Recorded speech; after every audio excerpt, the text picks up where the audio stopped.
I'd like to call the meeting to order. I'd like to welcome everyone to the meeting today and remind you that it is being recorded. Arash is going to be overseeing the Zoom technical operations, and he's going to give us instructions or give the public instructions later for how to comment. Panel members, when you want to comment, if you could raise your hand in Zoom, that's going to be the most efficient way. Okay, so I'm going to introduce the panel now. Before we go around the room, just a couple notes. So Kathy Hammond and Mike Kleinman and Paul Blanc are all rotating off the panel this year, so a big change for us. I'd like to thank all three of them for their service. And I'm happy to say that Kathy and Mike are going to join us this morning. Paul cannot. Let's go around the room then and have introductions to the remaining panel. I will start. I'm Cord Anastasio. I'm chair of the panel, and I'm a professor at UC Davis. Karen? Thank you, Cord. I'm Karen Messer. I'm a professor of biostatistics at University of California, San Diego, and I'm the director of biostatistics at the Moores Cancer Center. Thank you, Karen. Pamela? Good morning. I'm Pam Lyon. I'm a professor of neurotoxicology in the School of Veterinary Medicine at University of California, Davis, and I'm also chair of the Department of Molecular Biosciences there. Thank you, Pam. Ahmad?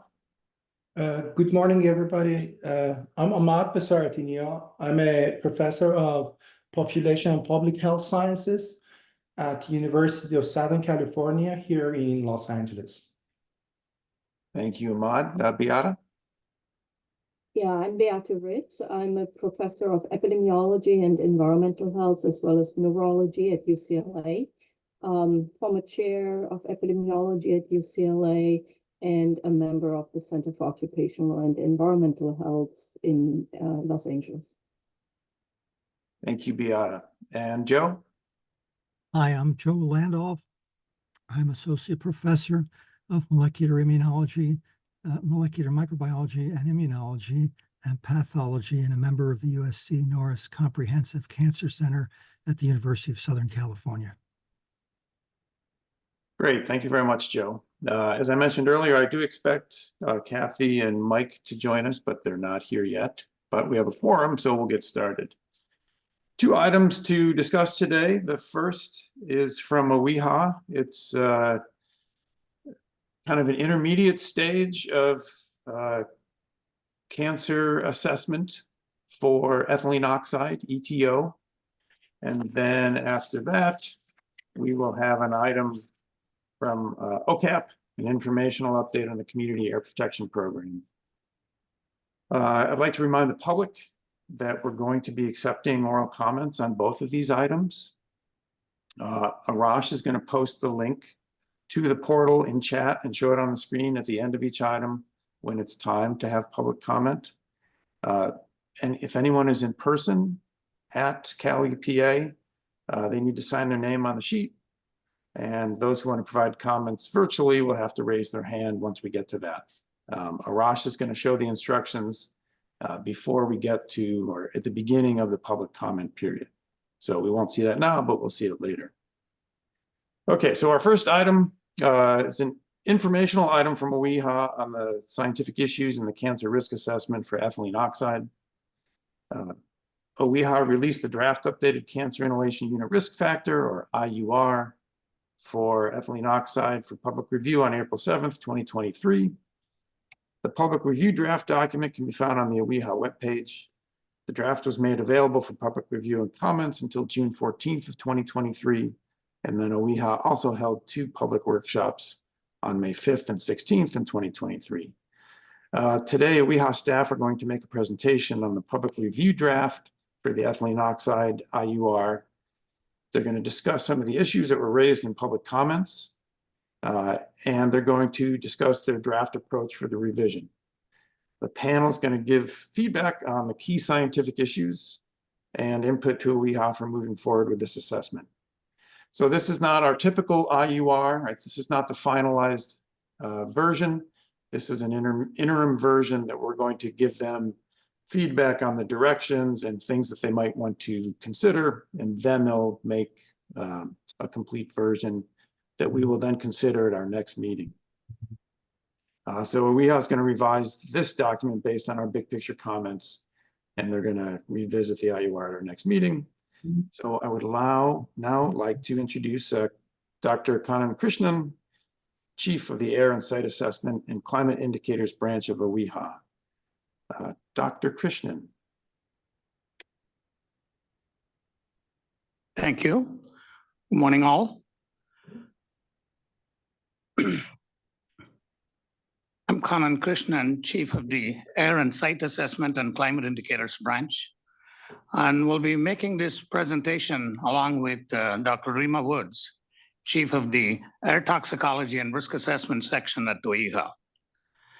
With us here today are two members of the OEHA team that contributed to this draft, Dr. Rona Silva, Staff Toxicologist in the Air Toxicology and Risk Assessment Section, and Dr. Craig Steinmaus, a Public Health and Medical Officer at OEHA.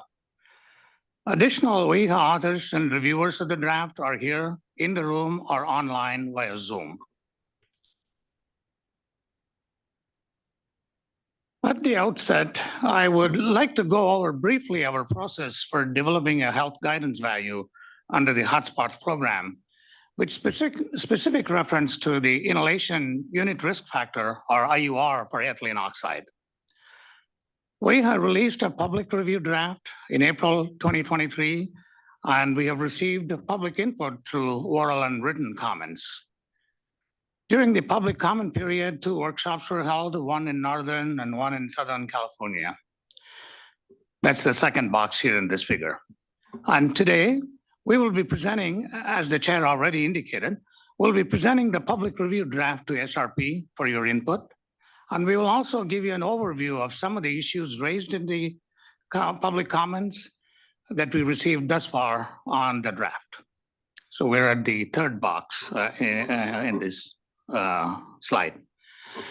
The next 3 boxes in this slide capture the remaining steps leading to the adoption of the IUR for ethylene oxide. Revision of the current draft and detailed response to all comments received. Then SRP review, followed by further revision of the draft based on SRP review and adoption of the IUR for use in the Hotspots program. For today, we're looking for the panel's general input on the development of IUR for ethylene oxide and specific input about our considerations on the directions we propose to take in addressing some of the issues raised during the public comments. So just to recapitulate the timelines, the draft updated IUR for ethylene oxide was released on April 7th, 2023, commencing the public comment period, which ended on June 14th. 2 public workshops I mentioned previously were held on May 5th and May 16th, and OEHA is considering the public comments received thus far. And here is the outline of the presentation with a tag team approach, essentially. So first, Dr. Rima Woods will start by providing an overview of how the IURs, or the inhalation unit risk factors, are used in the Hotspots program, and then present a summary of the updated IUR public comment draft for ethylene oxide. After that, we will pause for any clarifying questions and initial comments from the panel. I will then follow by presenting the topics and some of the scientific issues raised in the public comments and discuss OEHA's thinking regarding these issues.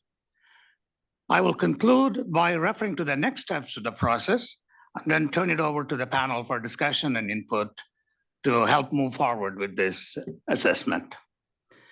With those initial comments, now I turn it over to Dr. Woods. Great. Thank you, Dr. Krishnan. So OEHA is tasked with developing health guidance values for toxic chemicals that are placed on the Hotspots list. We develop these health guidance values based on the best available science and in accordance with our Hotspots technical support documents. The health guidance values are used to estimate risk due to emissions from stationary sources. Inhalation unit risks values are calculated for carcinogens and are used to estimate the cancer risk associated with lifetime continuous exposure to 1 microgram per cubic meter of air resulting from a facility's emissions. Once an IUR is adopted, it's used by local air districts within California to prioritize and assess a facility's risk to the surrounding area. In other words, IURs are applied to exogenous anthropogenic exposures to a chemical that result from a facility's emissions and add to the existing background level.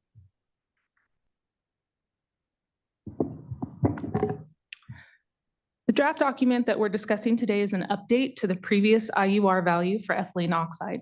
OEHA developed the ethylene oxide IUR in 1987 under the Toxic Air Contaminant Program when we were part of the California Department of Health Services. That value was based on mononuclear cell leukemia in female rats. Since then, new research has been published regarding the carcinogenicity of ethylene oxide. And while no new cancer studies in animal models have been released since our 1987 assessment, several epidemiological studies have been published.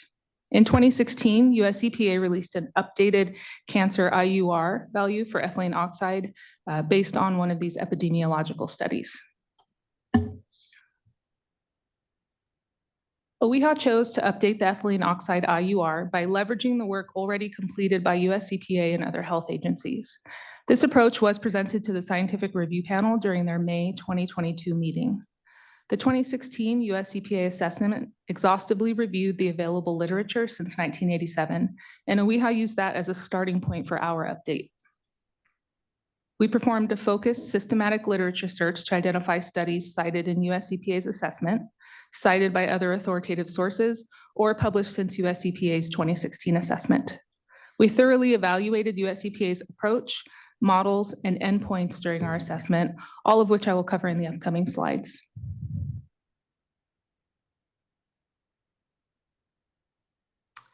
Ethylene oxide has several uses, and in California, it's mainly used to sterilize medical and lab equipment and to fumigate agricultural products like herbs and spices.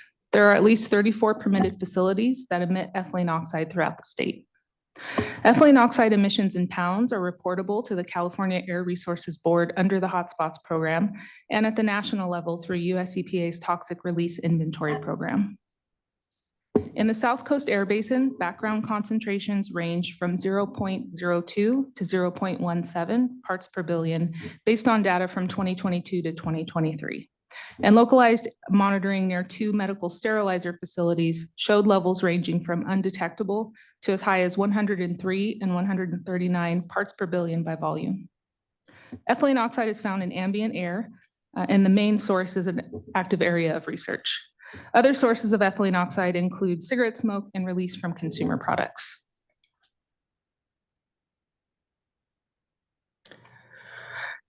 Ethylene oxide is well established as a carcinogen. OEHA's predecessor, the California Department of Health Services, listed ethylene oxide as a Proposition 65 carcinogen in 1987.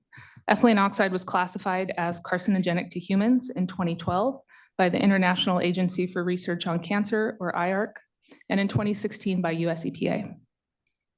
Then in 2021, the National Toxicology Program classified it as known to be a human carcinogen.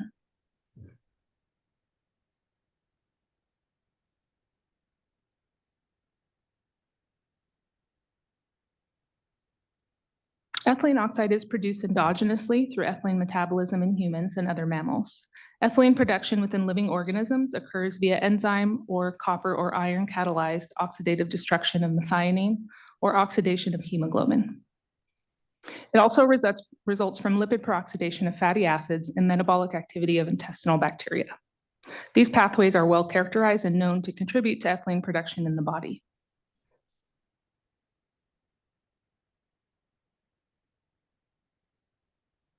I apologize, let me back up on that one. Let's go back and talk about toxicokinetics first. The absorption, distribution, metabolism, and elimination, more broadly known as the toxicokinetics of ethylene oxide, have been well studied for ethylene oxide and reviewed in the US EPA 2016 assessment and by the Agency for Toxic Substances and Disease Registry, or ATSDR, in 2022. There are pharmacokinetic models available which incorporate these toxicokinetic data and show that internal blood concentrations in humans and animals are comparable when exposure to ethylene oxide is less than 100 parts per million. Within this 0 to 100 parts per million range, blood concentration has a linear relationship with the inhaled concentration. Ethylene oxide is readily absorbed through the respiratory tract, mainly due to its solubility in blood. It's distributed rapidly throughout the body and combined to proteins such as hemoglobin and to DNA. There are two major metabolic pathways for detoxification of ethylene oxide. The first is via hydrolysis, which leads to the formation of ethylene glycol and accounts for up to 80% of metabolism in humans, compared to 40% and 20% in rats and mice, respectively. The second metabolic pathway, glutathione conjugation, is the primary detoxification mechanism in rodents. Radioactivity studies have shown that elimination occurs primarily through urine and exhaled air, with 59% of elimination via urine and 13% via exhaled air. The half-life in blood is approximately 40 minutes in human, 10 to 19 minutes in rats, and 9 minutes in mice. Overall, elimination is faster in rats and mice compared to humans at exposures less than or equal to 100 parts per million. Okay, and now on to the endogenous production. So as I mentioned earlier, ethylene oxide is produced endogenously, results from lipid peroxidation of fatty acids, metabolic activity of intestinal bacteria. And so these pathways are well characterized and known to contribute to ethylene production in the body. Thus, all species and individuals are likely to be exposed to ethylene oxide endogenously, irrespective of their exogenous exposures to ethylene oxide in the air. The percentage of ethylene converted to ethylene oxide for endogenous sources is unknown, but about 3% of exogenous ethylene is converted to ethylene oxide.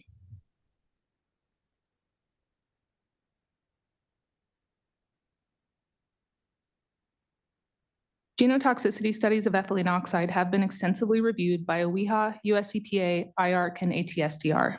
These studies were conducted in both in vitro and in vivo systems, with and without metabolic activation, and some were observational studies in exposed workers. In US EPA's 2016 report, they summarized numerous papers investigating the genotoxicity of ethylene oxide and concluded that there is clear evidence that ethylene oxide is genotoxic and sufficient weight of evidence to support a mutagenic mode of action for ethylene oxide carcinogenicity. In IARC's most recent monograph from 2012, they state, there is strong evidence that the carcinogenicity of ethylene oxide, a direct acting alkylating agent, operates by a genotoxic mechanism, and ethylene oxide consistently acts as a mutagen and clastogen at all phylogenetic levels. It induces heritable translocations in the germ cells of exposed rodents, and a dose-related increase in the frequency of sister chromatid exchange, chromosomal aberrations, and micronucleus formation in the lymphocytes of exposed workers. ATSDR's 2022 toxicological profile reiterated findings from US EPA and IARC, concluding ethylene oxide has been demonstrated to be genotoxic in human and animal studies in vivo and in a wide variety of test systems in vitro. They also discussed the mutagenicity and clastogenicity of ethylene oxide in vitro and in vivo, and its formation of nucleic acid and hemoglobin adducts. OWIHA identified 3 genotoxicity studies published since US EPA's 2016 review, with 2 studies in humans and 1 in mice. The findings from these additional studies are consistent with the overall evidence for the genotoxicity of ethylene oxide.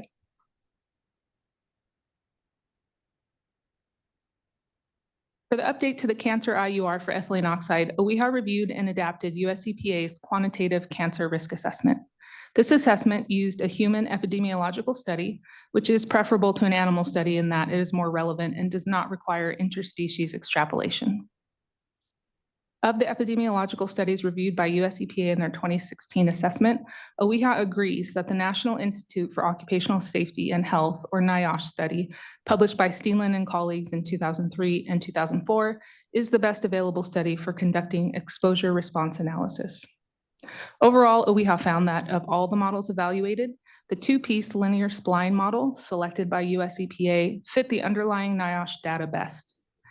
An updated literature search was conducted by OWIHA for studies published after US EPA's 2016 assessment, and no additional information was identified to necessitate changing US EPA's IUR. The Steenland et al. Publications are based on the NIOSH retrospective cohort study, which included 17,530 workers from 13 facilities across 11 states. The NIOSH study had the largest existing cohort of ethylene oxide exposed workers, including both men and women, and representing 461,000 person years of observations. The absence of potential confounding exposures added to the strength of this study. OEHA deemed this study high quality for several reasons, including the availability of quantitative exposure estimates for individual workers, the large cohort size, the multiple study locations, and the results of our assessment of the study using the Bradford Hill Guidelines for Causal Inference and the National Toxicology Program's Risk of Bias tool.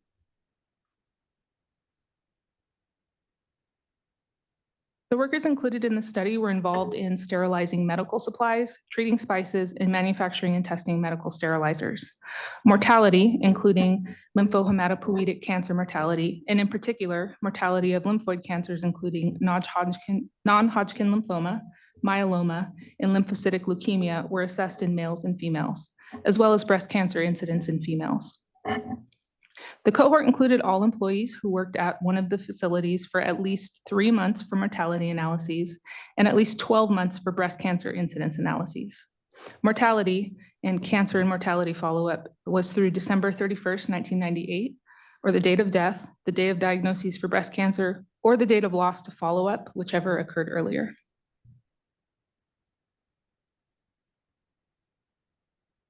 Workplace air measurements were taken between 1976 and 1985 from 18 different sterilizer facilities and included 2,700 time-weighted personal breathing zone exposure values from workers. Individual exposure estimates for exposures occurring before 1976 were determined using a regression model, which was validated against independent data. The model incorporated information about the facility, the exposure category, and the time period. Factors included in the model were proximity to exposure source, product type, size of sterilization unit, engineering controls, days after sterilization, and calendar year. The model explained 85% of the variation in an independent set of 205 ethylene oxide measurements, and the model outperformed predictions from an expert panel of 11 industrial hygienists.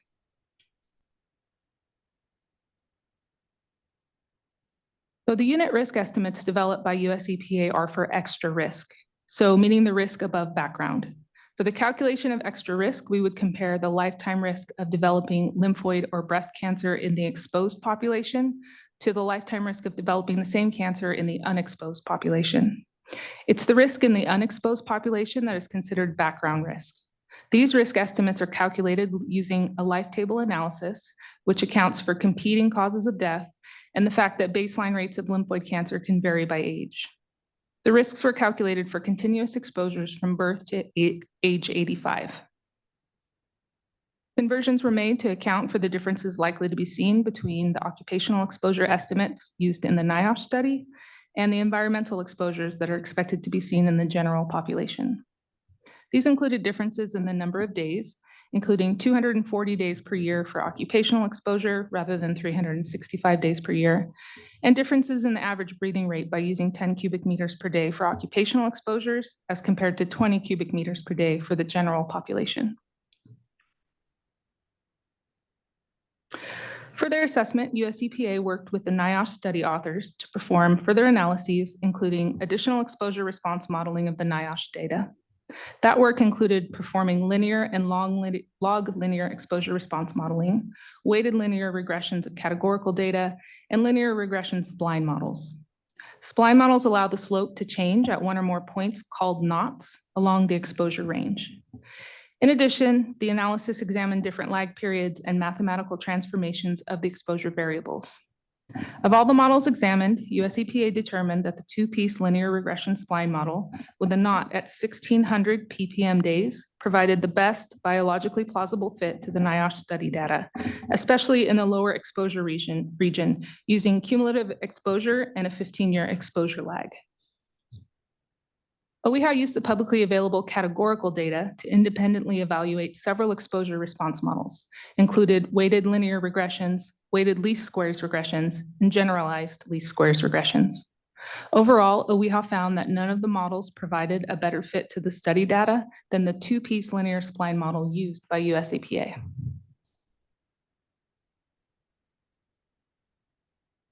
This is figure 6 from our draft updated IUR document, adapted from US EPA 2016 figure 4-9, and it shows the relative risk estimates for lymphoid cancer from occupational cumulative ethylene oxide exposures with a 15-year lag. Of note, this figure does not show the categorical data point for the control group, which would be at a relative risk equal to 1.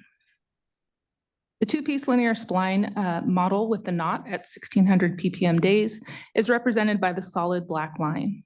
Spline models are useful for exposure response data like that seen for the occupational exposure to ethylene oxide, where the relative risk initially increases with increasing exposure, but then plateaus at higher concentrations.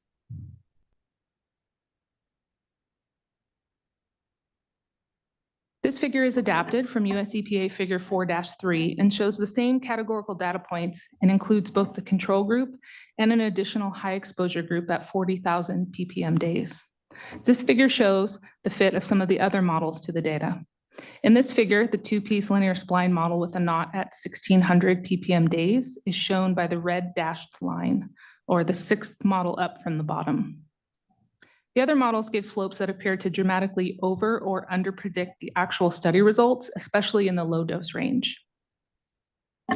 In 2020, the Texas Commission on Environmental Quality, or TCEQ, published a risk assessment document for ethylene oxide in which they calculated a unit risk factor that's about 2,000 times lower than US EPA's value. TCEQ did not use a two-piece linear spline model and instead used a Cox proportional hazard model, shown here as the solid light blue line at the bottom of the figure. US EPA also evaluated the Cox proportional hazard model and found that it had a poor fit, especially in the lower exposure region, which is more relevant for the general population. In addition, when estimating the number of cases expected in the NIOSH cohort, TCEQ used external analyses using the general US population, rather than internal analyses of comparable unexposed workers. This calculation would not account for differences that might exist between the general population and the NIOSH worker cohort. I should note that the TCEQ value is based on the NIOSH dataset for lymphoid cancer data only and does not include the second endpoint of breast cancer incidence included in US EPA's analysis, which I'll show in the next few slides.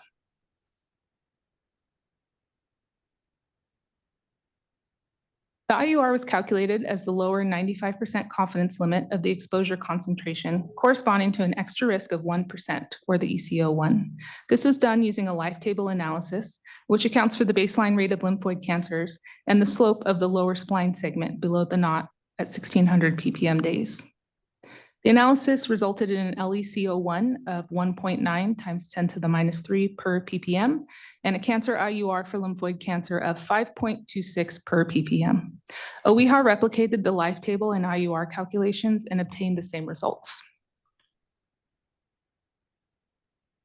For the breast cancer incidence data, US EPA also evaluated the exposure response relationship using a combination of linear and log linear models, models using continuous or categorical exposure data, regression splines, models with and without exposure variable transformation, and models using different exposure metrics, such as cumulative exposure, exposure duration, average, and peak.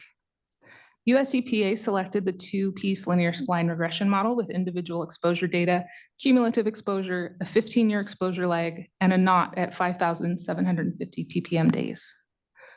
OWIHA evaluated several other exposure response models, and none of the models resulted in a better visual fit or had lower p-values than the two-piece linear spline regression model selected by US EPA. This is figure 7 from our draft document, adapted from US EPA figure 4-10, and shows the relative risk estimates for breast cancer incidence from occupational ethylene oxide exposures with a 15-year lag. The categorical data are shown by the purple circles. The two-piece linear spline model with a knot at 5,750 ppm days is shown by the solid black line. This model had a low p-value and a good visual fit, especially in the lower exposure ranges.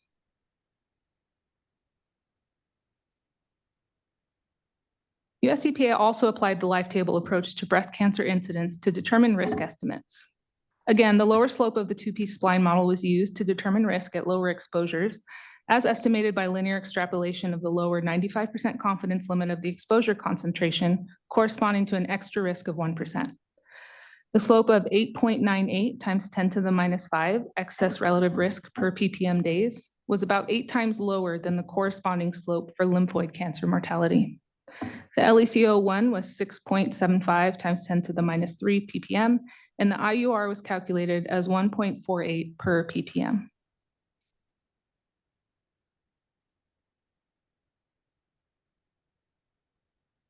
Total cancer risk estimates were determined by combining the cancer risk estimates for lymphoid in both sexes and breast cancer in females. US EPA stated that cancer risk estimates are intended to reflect total cancer risk and not site-specific cancer risk. Therefore, an additional calculation was made to estimate the combined risk for incident lymphoid and breast cancers because females would be at risk for both types of cancers. Using this approach yielded a final combined cancer IUR estimate of 6.1 per ppm, or 3.3 times 10 to the minus 3 per microgram per cubic meter.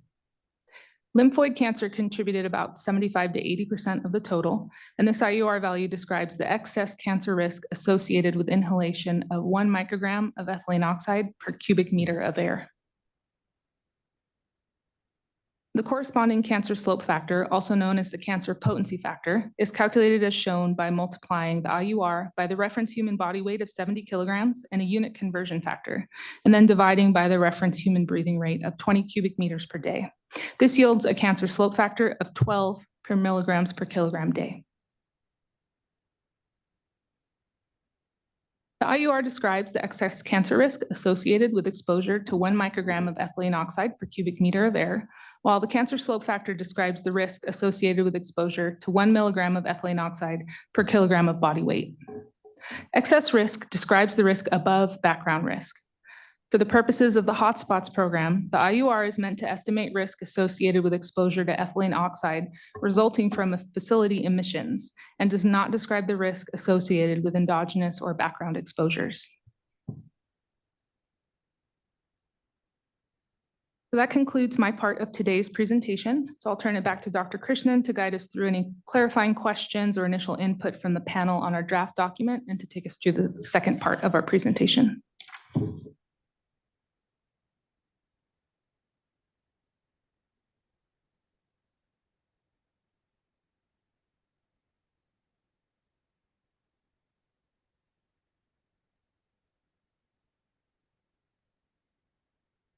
So this is Beatrice. I am the main reviewer. I'm a little confused. Court, can you clarify, should I give my review now or wait until the end? Excellent question. Dr. Krishnan, you wanted to give some, you're going to have additional slides, right? Yeah, Would you I guys do. prefer we wait until the end of the entire presentation? Yeah, if the panel agrees, we could complete the rest of the presentation unless you want to. Yeah, I think we're going to get into, well, let me ask this of the panel. Does anyone have any kind of big picture comments based on Dr. Woods' presentation? I think we'll save the detailed discussion of panel comments to the end of the entire WEHA discussion presentation. I think it's I think it's a good idea to have the presentation continue because many of the questions that, at least on my end, I have, looking at this slide set that was sent to us yesterday, I think they will be covered in the next presentation. Yes, I agree. Obviously, there's a lot of communication between the two parts of the presentation. So based on that, why don't we wait? Thank you, Beata, for raising the question. We'll wait. We'll have Dr. Krishnan finish the presentation, and then we'll go to lead reviewers and then the rest of the panel. So, Thank Dr. you. Krishnan, please continue. Thank you. Thank you. Thank you, Dr. Woods. Now on to the next part of the presentation on the public comments received on our initial considerations on these topics. At the end of the public comment period, as of June 14th, we have received comments from 8 stakeholders as shown in this slide. The full text of the comments can be viewed at our website as shown at the bottom of the slide. We would like panel's input and discussion on public comments covering 4 topic areas. 1, background exposures. 2, study selection for dose response assessment. 3, dose response modeling, and 4, IUR development and application. Under these 4 topics, we will bring forth some of the issues raised in the public comments for which we would like SRP's input and discussion. We also received comments on other topics, including risk management issues, but our focus today is on the IUR factor development and the underlying science. We will develop full responses to all comments received, including those received at this meeting, and present to SRP at a future meeting. Now, the first topic area we want to focus on relates to background exposures. The public comments raised the issue of background ethylene oxide levels, or ETO levels, as to how they're accounted for in IUR development and what the implications are, given that most of the background would appear to come from endogenous sources, as we saw in Dr. Wood's presentation, through ethylene from bacterial metabolism, lipid peroxidation, and oxidation of methionine. This slide shows conceptually how background can affect the observed dose response. Consider this hypothetical dose response or exposure response curve for ethylene oxide. On this figure, 0 represents no exposure to ethylene oxide, no exposure from external sources, and no exposure to endogenous sources that we just mentioned. But people, including the workers in the study on which the ethylene oxide IUR is based, are exposed to both ethylene oxide generated by their bodies and ethylene oxide from ambient sources.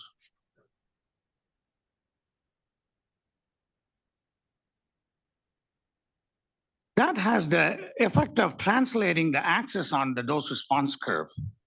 So this new purple 0 on the curve represents exposure above the background. So the IUR, or the slope factor, is derived based on exposure above the background, as we see here. The ethylene oxide IUR was derived from the epidemiological study. With that in mind, if we look at this triangle here in this pictorial, the upper right corner of the rectangle. Did I say triangle? I was going to say rectangle. I want to get the attention.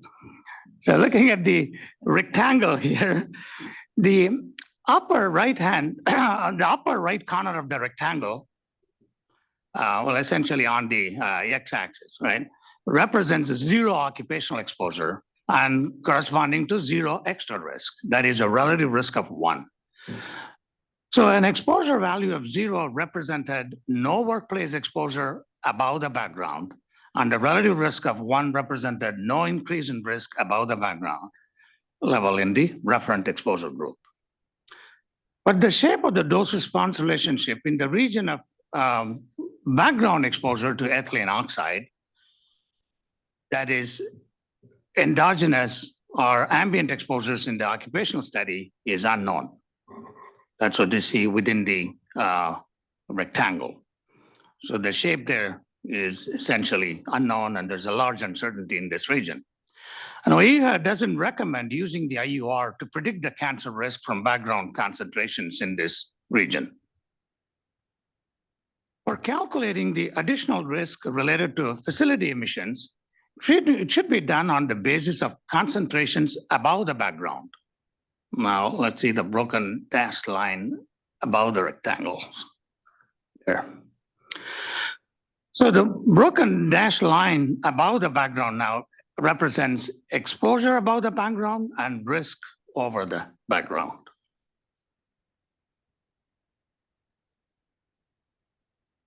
You heard earlier that the cancer potency estimate, or IUR, for ethylene oxide was derived from the NIOSH study based on occupational exposure above the endogenous and ambient background levels, and it was based on risk level above the background. So in the calculation, the IUR was derived by accounting for background risk of lymphoid cancer and breast cancer, which are in the order of 3% and 15% respectively in the US population in terms of background lifetime incidence.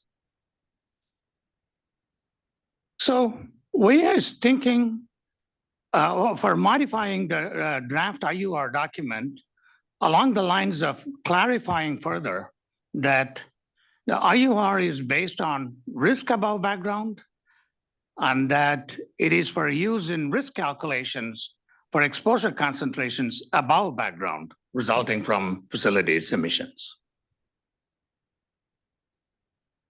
That's about the issue on the background exposures. I can pause here if there's any initial comment or a question before moving on to the next topic area.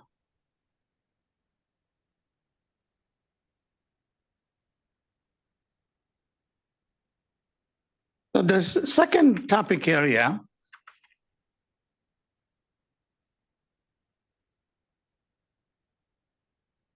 relates to the study selection for dose response assessment. As we saw earlier in the presentation, WIHA and EPA used the NIOSH cohort study as the key study for conducting the dose response assessment for ethylene oxide. Issues have been raised regarding the consideration and use of this particular study and not others, as well as the validation of the exposure model of this study. WIHA thinks that the NIOSH study is the best available study for conducting exposure response analysis for ethylene oxide. We agree with the EPA's selection of this study for analysis. During our review, we did not identify any new studies that would result in a better estimate of IUR for ethylene oxide. The high quality of this study differentiates it from other studies. For example, the Union Carbide cohort study, which was raised in the comments, and which has several weaknesses compared to the NIOSH study in terms of smaller sample size, unclear accuracy of exposure assessment, potential for unaccounted and important co-exposures, failure to include women, and failure to account for a lag between exposure and disease onset. The reliability of epidemiological studies for dose response assessment depends upon whether or the extent to which they take into account and address these important issues. And regarding the NIOSH exposure regression model, WIHA's considerations were based on the many exposure measurements made, as well as the evaluation of the model performance that Dr. Woods alluded to earlier. And for the earlier years in the study, when the exposure measurements were not available, there was information on other important exposure factors that were available and used to estimate exposure. So we considered these strengths of the exposure modeling in its consideration of the NIOSH study as the key study for this assessment. Now, on to the third topic area of the dose response modeling based on this critical study.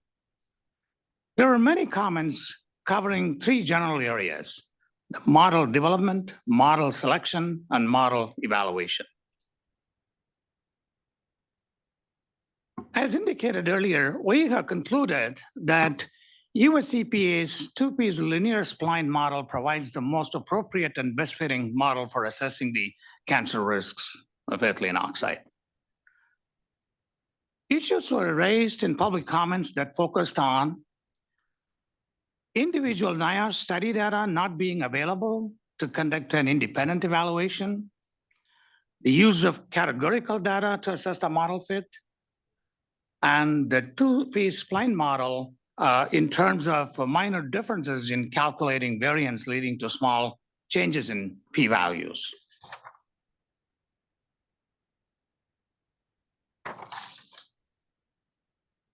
Although we did not have the individual study data, key information was available to evaluate the quality of the cohort study and the dose-response relationship. We was able to evaluate a number of exposure response models using the publicly available categorical data provided in either Steenland et al. Or the US EPA documents.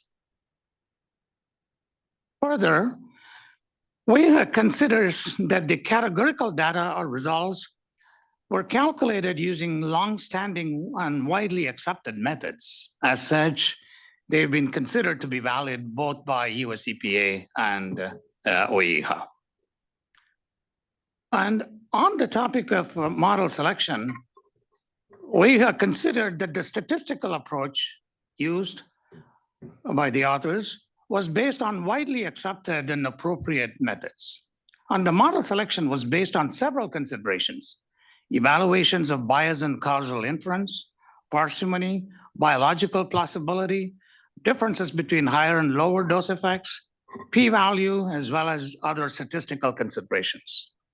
Thus, OEHA and US EPA considered a number of factors in addition to p-value in model selection. As referred to in the public review draft and earlier by Dr. Woods, the Texas Commission on Environmental Quality, TCEQ, also conducted a dose response modeling for ethylene oxide. The cancer slope they generated is about 2,000 times lower than that of the US EPA value on our proposed IUR. This point was raised in the public comments. And as you heard earlier, TCEQ chose a different model, the Cox proportional hazards model. And this model is inconsistent with the underlying epidemiological dose response data as shown in slide 19 of Dr. Ward's presentation. Furthermore, the reality checks by TCEQ did not account for healthy worker effect and related effects. The next set of issues raised on dose response modeling relate to reality check based on background levels using the IUR and using hemoglobin index for conducting and communicating the risk assessment for ethylene oxide. As noted earlier, the derivation of the IUR for ethylene oxide is based on extra risk level adjusted for background incidence. So it is for estimating the extra risk resulting from exposure to facility emissions over and above the background.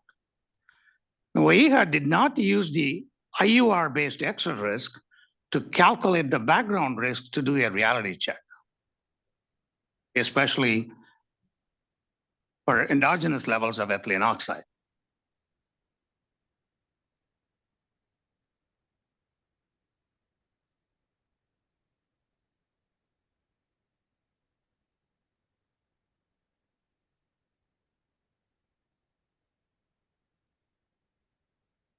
Because of large uncertainty in such an application.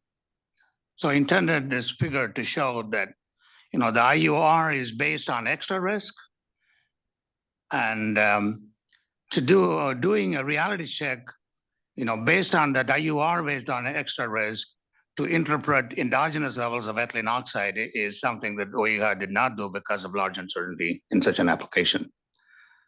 I intended to say while I kept changing the slides back and forth, sorry about it. I touched the wrong button. I was talking.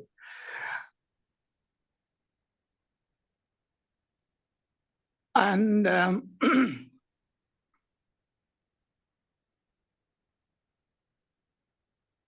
so on this topic, OEHA considers that it is unreasonable to use endogenous levels for reality check because of the unknown contribution of endogenous levels of ETO and other factors to the baseline risk.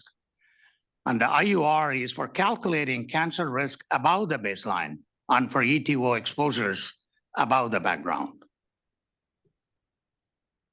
And for the issue on hemoglobin addicts, while the hemoglobin addicts, specifically the hydroxyethyl valine addict, or HEV, are useful as biomarkers of ethylene oxide exposure, and they integrate exposure from all sources of ethylene oxide, including endogenous and exogenous exposures.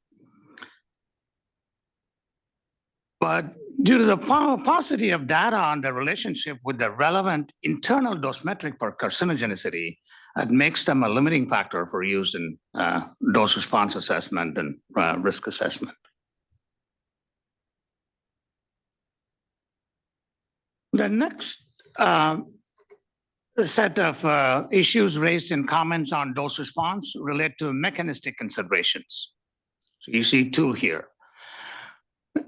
An issue raised in the public comments is that the steep initial slope of the two-piece linear spline model is not justified by evidence from animal cancer bioassays on genotoxicity data. And despite the clear evidence that ethylene oxide is genotoxic and carcinogenic, issue has been raised that it does not necessarily mean that ethylene oxide acts through a genotoxic mode of action for its carcinogenicity. So it's a mode of action question on carcinogenicity in relation to the model used in this assessment. So regarding the justification of the two-piece linear spline model, as mentioned earlier, we evaluated several exposure response models using the publicly available categorical data provided in Steenland et al. And US EPA documents. And overall, we have found that none of the models it evaluated fit the underlying NIOSH study data, as well as the two-piece linear spline model. This model is also consistent with the low-dose linearity assumption. That is the default assumption used in dose response modeling, an assumption contained in the hotspots guidelines reviewed and approved by the SRP. And regarding the mode of action issue, both OEHA and US EPA agree that there is sufficient weight of evidence to support a mutagenic mode of action. That being said, the draft IUR was derived using human cancer epidemiological data, and knowing the mechanism is not a prerequisite for using the human data to derive an IUR. I would pause here to take any questions or any initial comments about this selection of the study and model selection before going to the final topic.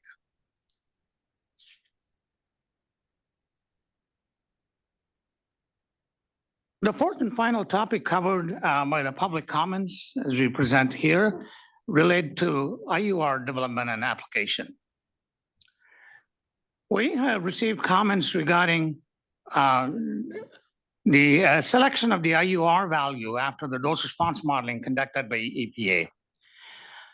EPA's analysis provided two values, an initial value of 3.3 10 to the minus 3 per microgram per meter cube,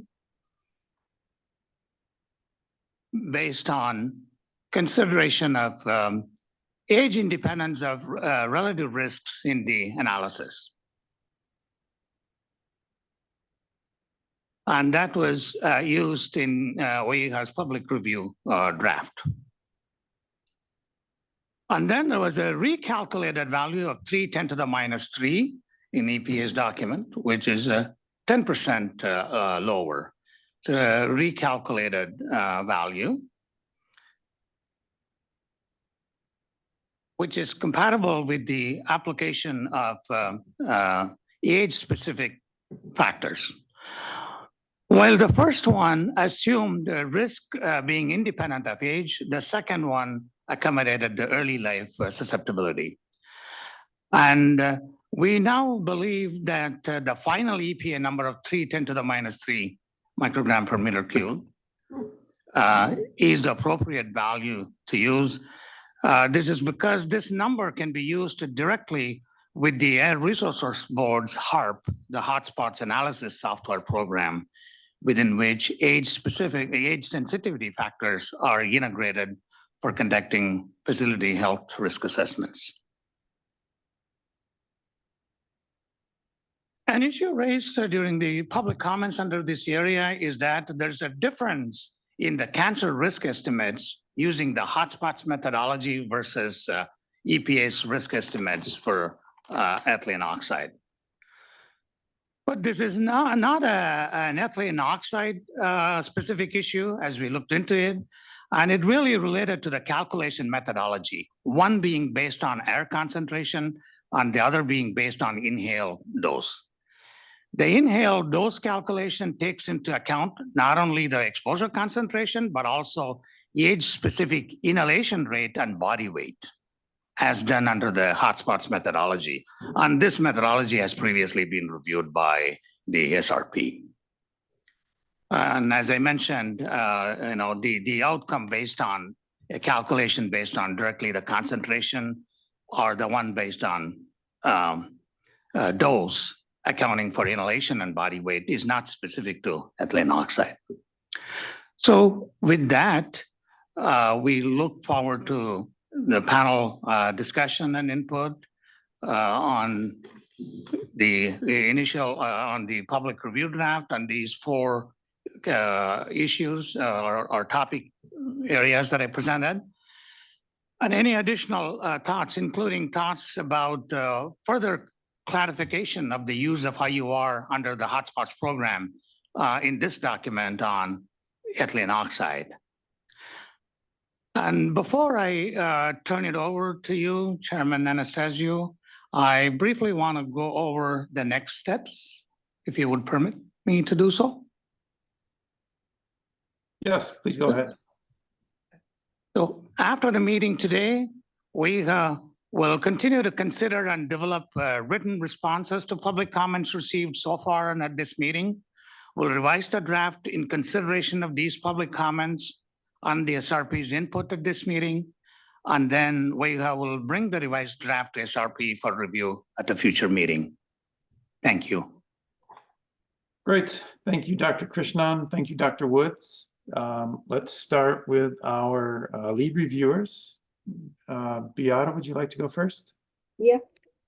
So I reviewed this document and I specifically emphasized, of course, the epidemiology because I'm an epidemiologist, but I reviewed everything. I thought it was really well written in general. However, I have a lot of wording issues with the epidemiology parts. So I will give you all of those wording issues and, we can discuss why I think you should possibly consider rewording certain sentences because they're not up to date anymore with how epidemiologists talk about studies. I don't think I need to give you my list right now of these kind of wording changes. For example, one was sensitivity. You call studies more sensitive. That's not sensitivity in epidemiology. It has a very special meaning. You probably want to reword that slightly.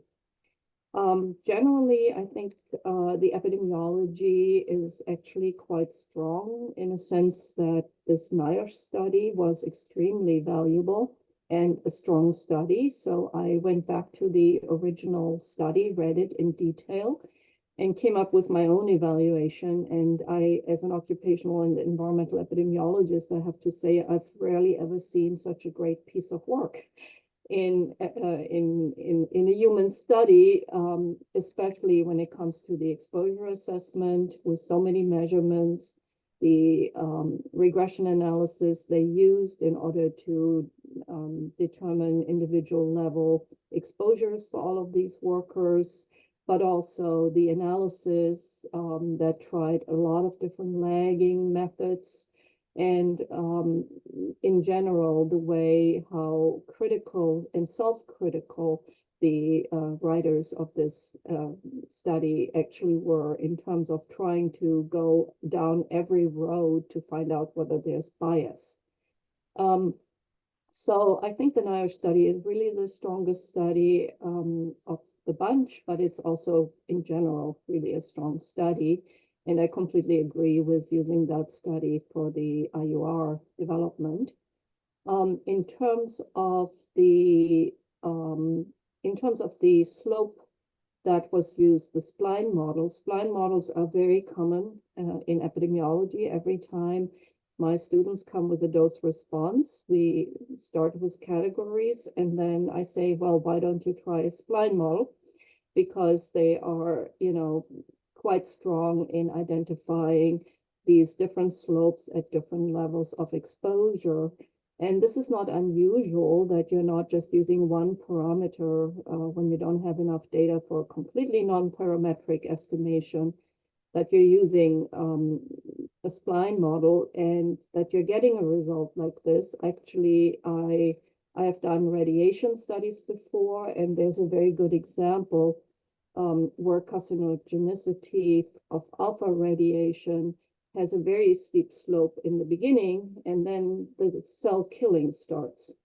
And, and so the slope basically flattens out. So that's a biologic example of another type of exposure where we see a lot stronger risk for cancer in the lower end of the exposure curve. And then at the higher end, and I mean, everybody knows we are using radiation to treat cancers, right? Because it's cell killing. At the higher end of the radiation exposure, you see this flat line or even the risk going down eventually. So that didn't surprise me at all. And I think what we've seen about all of these slope factors was quite convincing here. What else? There was one other study, I think, that could be considered a little bit more in support of the low exposure risk for breast cancer, at least. That was the Swedish study, where the authors looked at only one company that used sterilization methods with ETO and had a lot less workers and a lot less well-done exposure assessment, but otherwise a pretty strong data set because the Swedes have cancer registries. And that study actually suggested a very strong risk for breast cancer in the lower end of the exposures, but basically didn't have any higher exposures to play with. So they can't really tell you what's happening at higher exposure levels. But maybe that could be emphasized a little bit more, that there is another study actually in support of that higher risk at lower ends. I also agree that studies that have been published recently that use the toxic release inventory or some EPA NADA models for population risk are really not useful. They are confirming, but possibly confirming a hazard, but they are not really useful for this IUR development. So they are possibly just in support of what we've seen here. Usable in that way. The issue of excess risk above background, I mean, that's what epidemiology does. That's our bread and butter. There's no question that that's the right way to do it. We are always comparing additional exposure above the background risk. So that's nothing new. Was there another question that we were asked to answer that I forgot?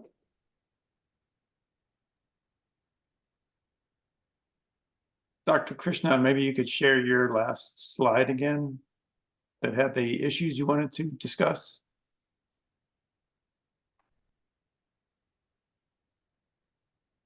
Yes, will do. Great, thank you. Oh, yeah. So, oops. Now I can't see it anymore. Ah, it's coming. Yeah, so adopting EPA's final value, I think it's a good idea because leukemia, not breast cancer, but leukemia definitely, and lymphoma are childhood cancers, are seen in childhood as well. And there might be susceptible age groups. So I agree with that. And the last point, I don't have anything new. That's Beata, and as I said, I have editorials on the way that the epidemiology is described, but I'll hand that in. yeah, that's great. Thank you for your comments. I had a follow-up question for you, Beata. You talked about having read the NIOSH study. Can you talk about this issue of the modeled exposures pre-1978? Did you form an opinion about that? Yeah, I actually really like that because I developed similar kind of models with my colleagues at UCLA that we use that we are using in air pollution epidemiology. They are called land use regression models, and they're basically the same of what these authors here have done.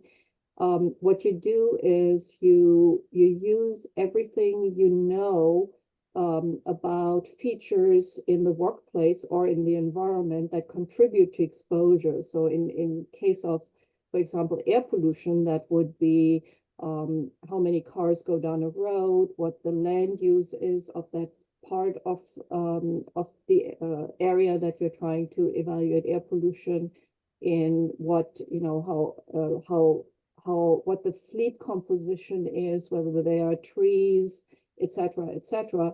And then you are measuring air pollution at one point or multiple points across an area, and you're trying to use every source of exposure that you know is a source of exposure to predict the actual measured value. And that's what we call a land use regression. And generally an R-square of above 0.8 is considered exceptionally good. And what these authors did here is basically the same thing. They knew about the job titles, they knew about equipment, they knew about how this equipment was used, and other engineering controls. And then they had 2,700 measurements, which is a lot. And they tried to use all of what they knew about the workplace to predict the actual measured level in the workplace. And they got an R-square of more than 0.8. And that's and with that, you now can use this regression model to actually predict every worker's individual exposure if you know where he worked, because you have all of these variables that predict the level of exposure, and you can regress that value on every worker. And I think that's a very strong way to do it. And they tried to do the same thing by asking industrial hygienists to actually predict these kind of exposures. And their regression model outperformed the predictions of these very knowledgeable exposure assessors in the workplace. And I'm actually not surprised that it did. That's great. Thank you. Yeah, thanks very much for your comments. I'd like to turn it over now to Dr. Messer, our expert statistician. Thank you, Court. Yeah, so I think what will be most useful is if I can provide some written discussion of some of these technical issues. I think that might be most helpful to clarifying some of these points. In general, I agree with the comments of Beata that I think she gave a very nice summary of the methodological strengths of the underlying paper and of the appropriateness of the general approach of a linear spline model, especially when trying to assess exposure risk, the exposure risk relation in a particular region, in a low dose region. So above the background, so you're looking at additional exposures, but within a plausible range of exposures, not at very, very high exposures, such as might not be experienced in this setting. It's appropriate to use a model that uses the data in that region that you're interested in to infer the slope. And that's what a linear spline model does. So it's like it mimics a regression just over the region of interest, and it allows the higher values to have some influence on this area that you're interested in, but it limits the inference specifically to the area that you're interested in your model. So it's a very appropriate methodology. And I find the graphs generally quite convincing, especially for ruling out the Cox proportional hazards model. I'd like to read that model a little more carefully to make sure I understand what it's doing. And then I'll give some technical comments on why I think the fit is so poor of the Cox proportional hazard model. I'll provide some comments on the way the model comparison was done. And again, I may have some technical comments there, but I think generally it's quite appropriate.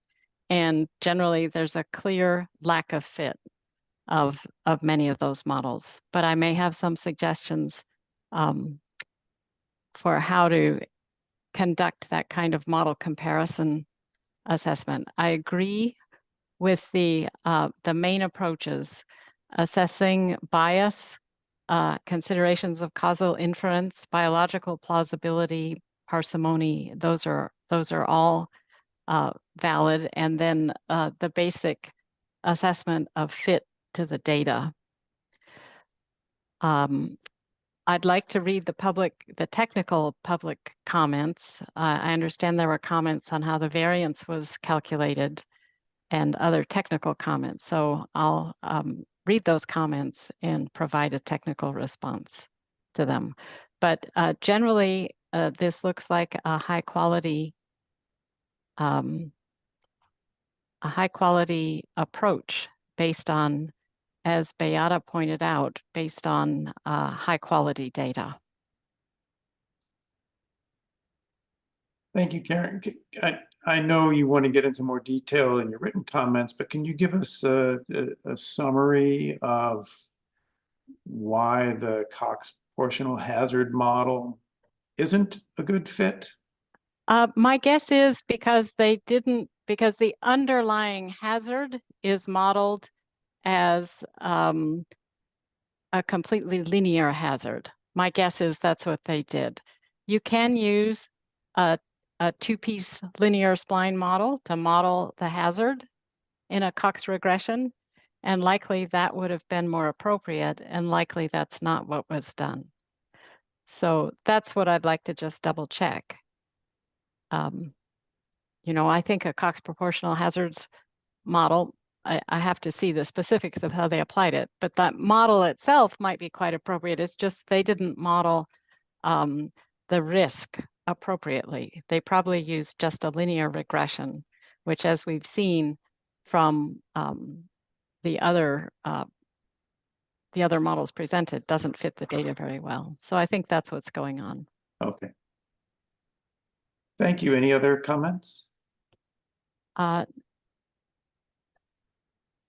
No, I think that's it. I agree with the main points of the presentation that especially the idea that the spline model is an empiric fit to the risk data. That's what's required of a model like this. So the comments that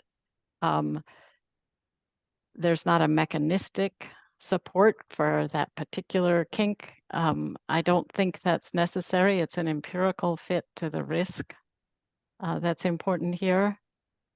And just another comment about this idea of back extrapolating from the spline model into the area of endogenous exposure.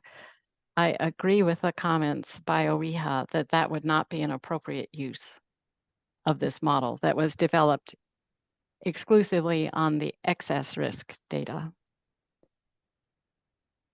Okay, great. Thank you very much for your comments. We'll go through other panelists, and I'll ask each person individually to tell us if they have additional comments. I'm just going to go in order on my Zoom screen. So Pam, you're first. Thank you, Court. I really don't have anything to add to what both Karen and Beata have already indicated. I agree. I think that the approach used by OEHA is appropriate. I think the conclusions they reached are well substantiated by the information provided in the report. Yeah, I don't have much to add on the clarification of the use of the IUR under hotspots program. I have to become more familiar with the hotspots program, but conceptually it makes sense to me. So overall, I support the basic premise underlying the approach used by OEHA and support the conclusions that they've reached. Okay, thank you. Ahmad, comments? Yes, I think going through the draft, I found it quite interesting, and I must say that equally interesting was the public comment section, which was quite extensive. This was one of the, I must say, the longest public comments draft that I have seen. There are many valid points in these public health comments, and I think Dr. Kirshner kind of highlighted them in his presentation. There were at least 3 or 4 points that need to be addressed in the revised version. I would suggest a point-by-point reply where these comments can be addressed. I think the 3 or 4 main points were the selection of this NIOSH study. Reading through the draft, it appears as if this is a gold standard study, and the other 2 studies have been kind of set aside. I think there needs to be a little bit more information as to why this study was selected. There is very brief description in the tables. If I can get that table 7, I guess, somewhere in the comment section of table 7, they are indicating why the other 2 study, including the Union Carbide Corp and the Swedish study, was not selected. But perhaps that type of clarification should come in the text. There was another issue with the selection of models that is obviously something that needs to be elaborated in the main document. The other point was the endogenous exposure, the endogenous sources, as well as ambient exposure from other sources. So that needs to be, I think, expanded a bit, particularly as we know the tobacco smoke is the single most source of ethylene oxide. So it needs, I would have liked to see more information on that regard. There was the issue of healthy worker bias that was raised by multiple commenters on the public comment session. So the use of internal comparison group versus the general population to drive the SMR and SIR. So those are things that would be helpful if the authors put it up front. So it makes it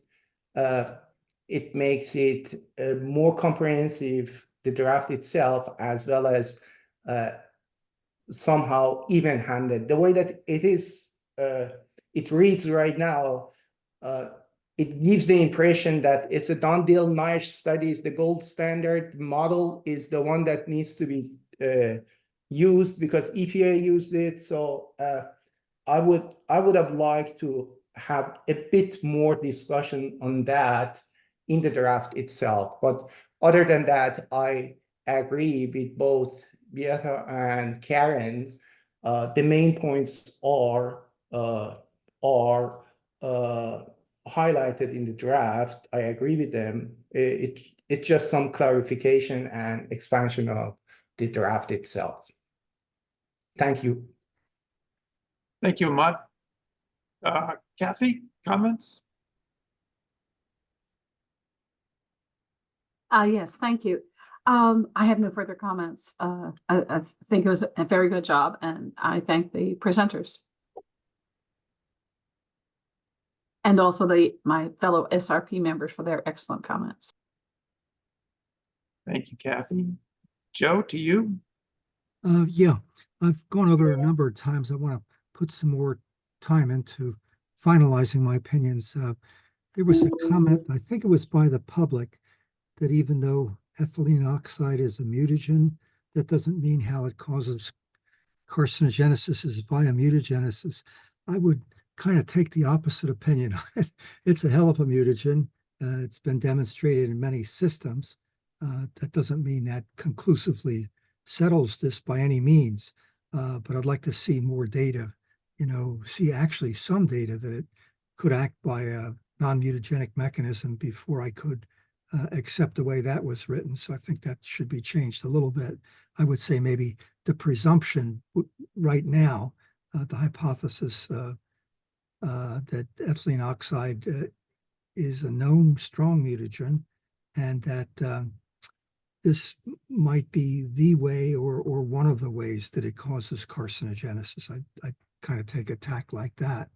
I agree with all the comments that everybody made so far, particularly the tobacco smoke is a strong source of ethylene oxide. That should be stressed, that ethylene oxide is very mutagenic.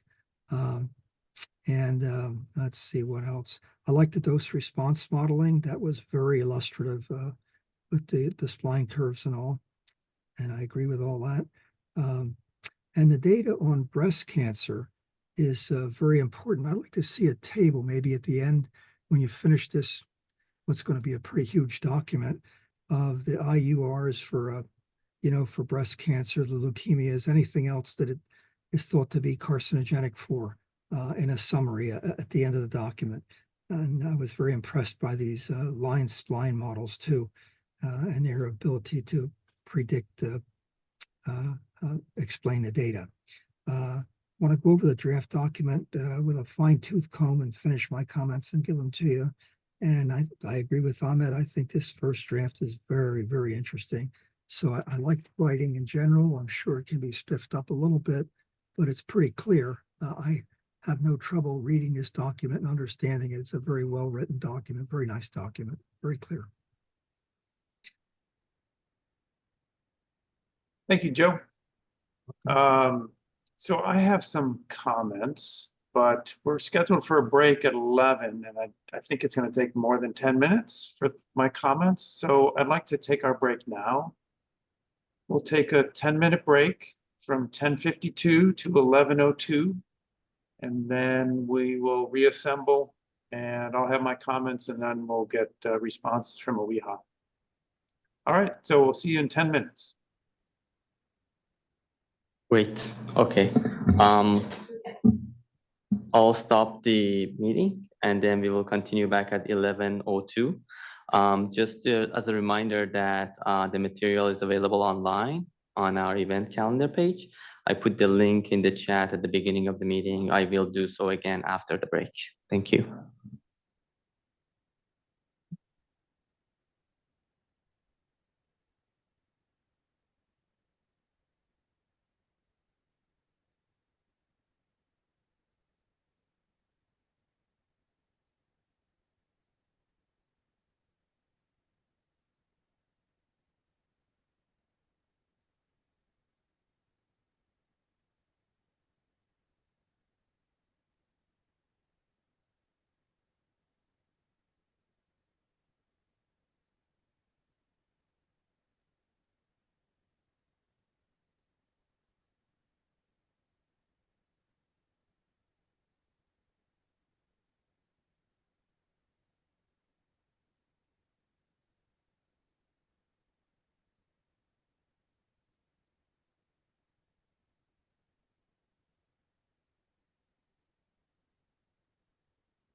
Yes, Joseph Randolph, L-A-N-D-O-L-P-H, Randolph, L-A-N-D-O-L-P-H, I'm a junior. Born date of birth, November 9th, 1940.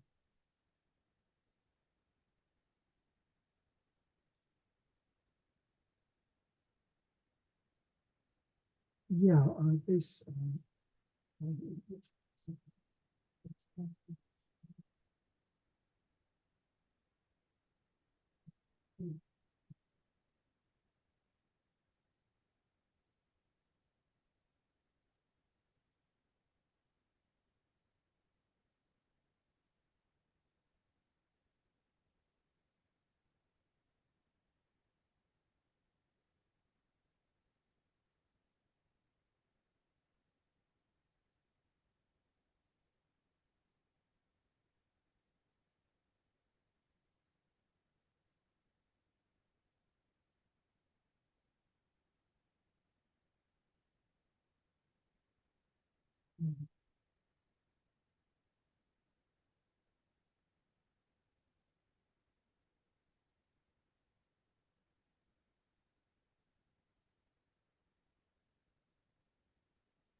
Okay, we're gonna restart, everybody.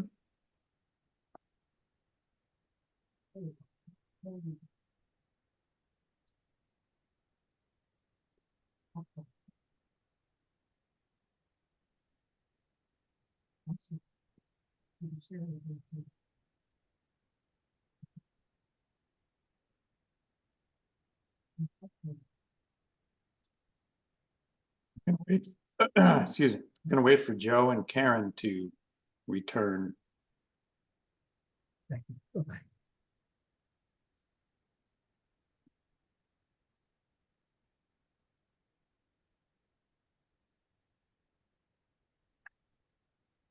Excellent. Okay, so I wanted to express my comments.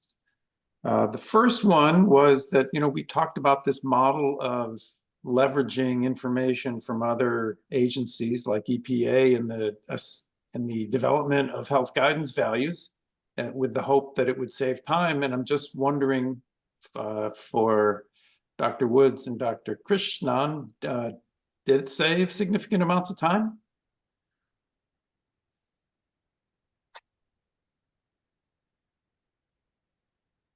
I think the intent was not to directly adopt without any evaluation or going through. Oh, sure, right. No, I wasn't suggesting that, but it wasn't as time consuming, I imagine, as a typical IUR would be. And is that true? Did this new process save time? In this particular case and for this chemical, from my limited experience here at OEI, I would say, no, it didn't. It did? Yeah. Yeah, because I think normally it had taken even longer. Or could I ask, I mean, for me, who was involved in selecting this study, it was just such a high quality study that I didn't, and the evaluations were so, and not just in the papers themselves, but in the 2016 update by Kyle Steenland, it was just such a high quality, intense, comprehensive evaluation that it was easy to go with that study and that data. I see. So a confounding factor in understanding the impact of the process versus this very good study. Okay, thank you. My second comment is about this question of whether ETO concentrations are elevated near sterilization and other point sources. And some of the public comments were suggesting that they were not, which would seem odd, but it really depends on the lifetime of ETO in the atmosphere. So I thought it would be helpful if you could add just a sentence or two about the lifetime of ETO, which from my reading is on the order of days, which would suggest that you should see a pretty strong gradient of significantly higher concentrations near sources. My second comment was about figure 6. Can Dr. Woods or Dr. Krishnan, can you share your screen with the figure 6 with all the different fits on it? I think you had 2 versions. That pulled up for you. Give me just a second.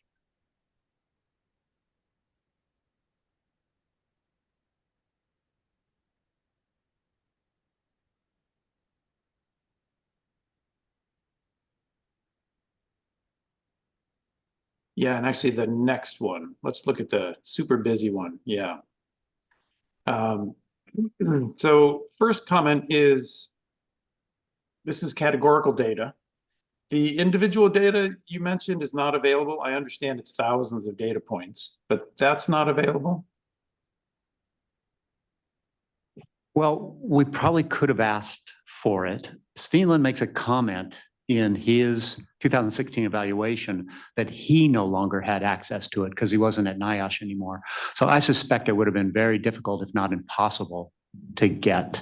But the bottom line is we didn't feel like we needed the individual data since the evaluations that Steenland had done for US EPA were so comprehensive.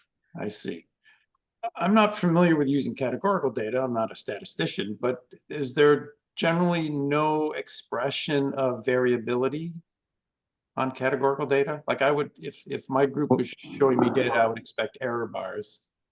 Well, most the lines are actually continuous data, not categorical, and then the dots are the categorical data. So you're absolutely right. This is from US EPA, and they certainly could have put in the 95% confidence intervals, and maybe they should have on the categorical data, the dots. But I think that would have just made the slide way too busy. They did present those 95% confidence intervals in their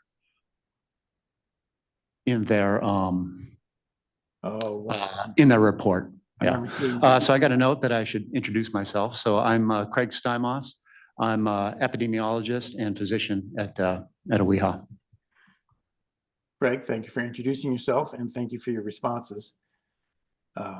Okay, right. I'm remembering now, right. The categorical confidence intervals are in the table. Okay.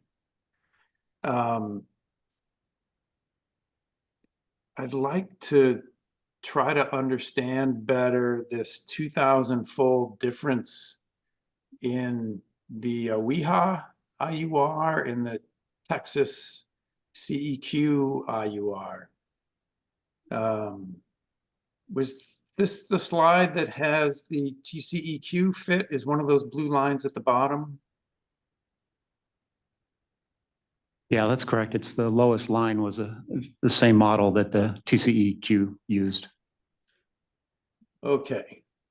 Well, I would not call that a good fit to the data. So can you describe to me kind of qualitatively why it is then at very low cumulative exposures, there's such a big difference between the spline fit and this Cox proportional hazard fit? Yeah, US, it's complicated and it take a long time to explain all of it. But US EPA had a very good explanation for that in their response to public comments. And we referenced that explanation and give a brief overview. But the bottom line is that lower line, the log relative risk Cox proportional hazard model, actually over the entire course of the exposure range is sublinear, which means that it's flat at the bottom at the lower exposures. And then in order to come close to the exposures in the higher exposure range, it has to curve way up.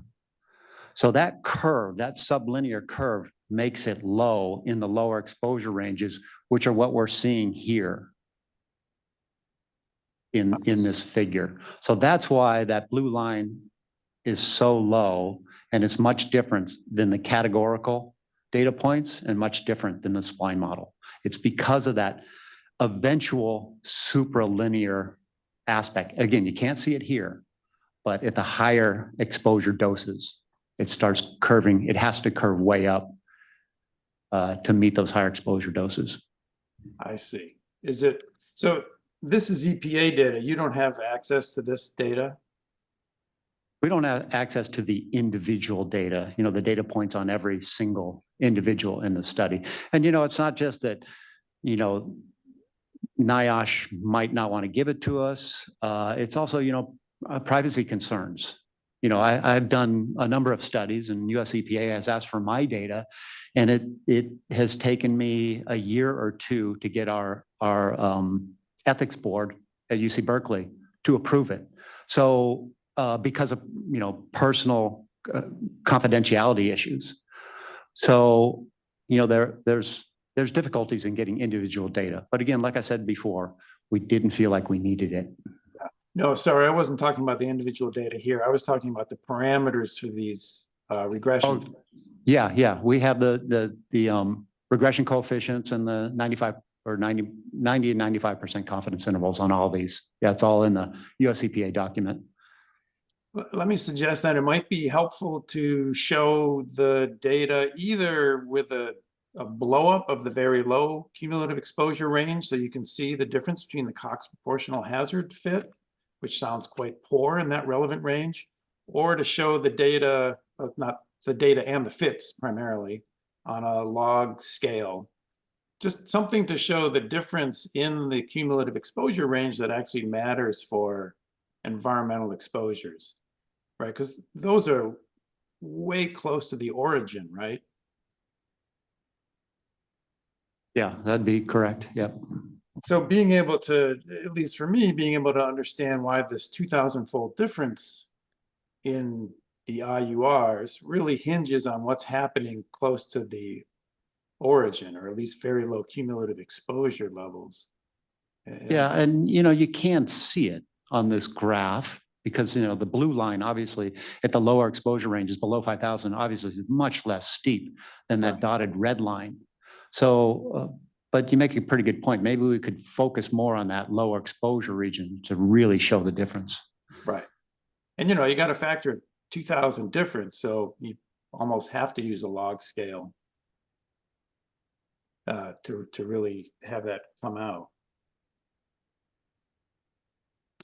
Other comment related to this figure, in the document, there's some oh wait, Kathy, do you have a follow-up comment on this issue? Yeah, I was just I like the idea, and I was going to suggest you could have another graph that's just showing that lower concentration, and then it could be. And I think that would be particularly useful. I think that was a good idea, Court, to have it in the range where we're talking about environmental levels are. And what we're, so the box it would be informative in the area that's most important and relevant. Yeah, so just expand that lower left section of this graph, just Well, expand I that. guess, what I'm suggesting is a second graph that just uses Right. that smaller area. Yeah, okay, yeah, that's a good idea. So on a related note in the document, you discuss why the difference between the TCEQ and the OEHA IUR.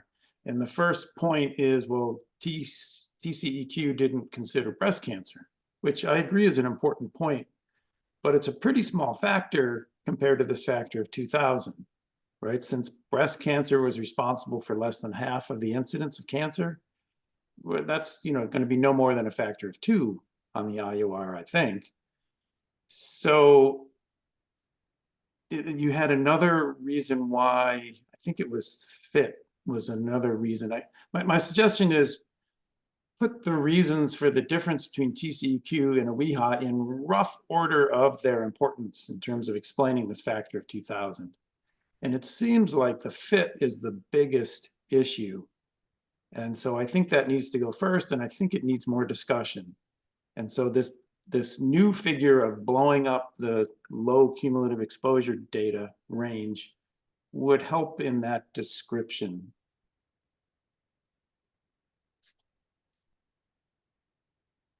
Yeah, you're 100% right. And I think we put a lot of that in our responses to public comments, but I don't know that we have that much of that in the draft. So. Right, yeah, there's not much in the document itself. There's some. Yeah, definitely. yeah, maybe we could transfer some stuff over. Yeah. Karen, you have a follow-up point on that?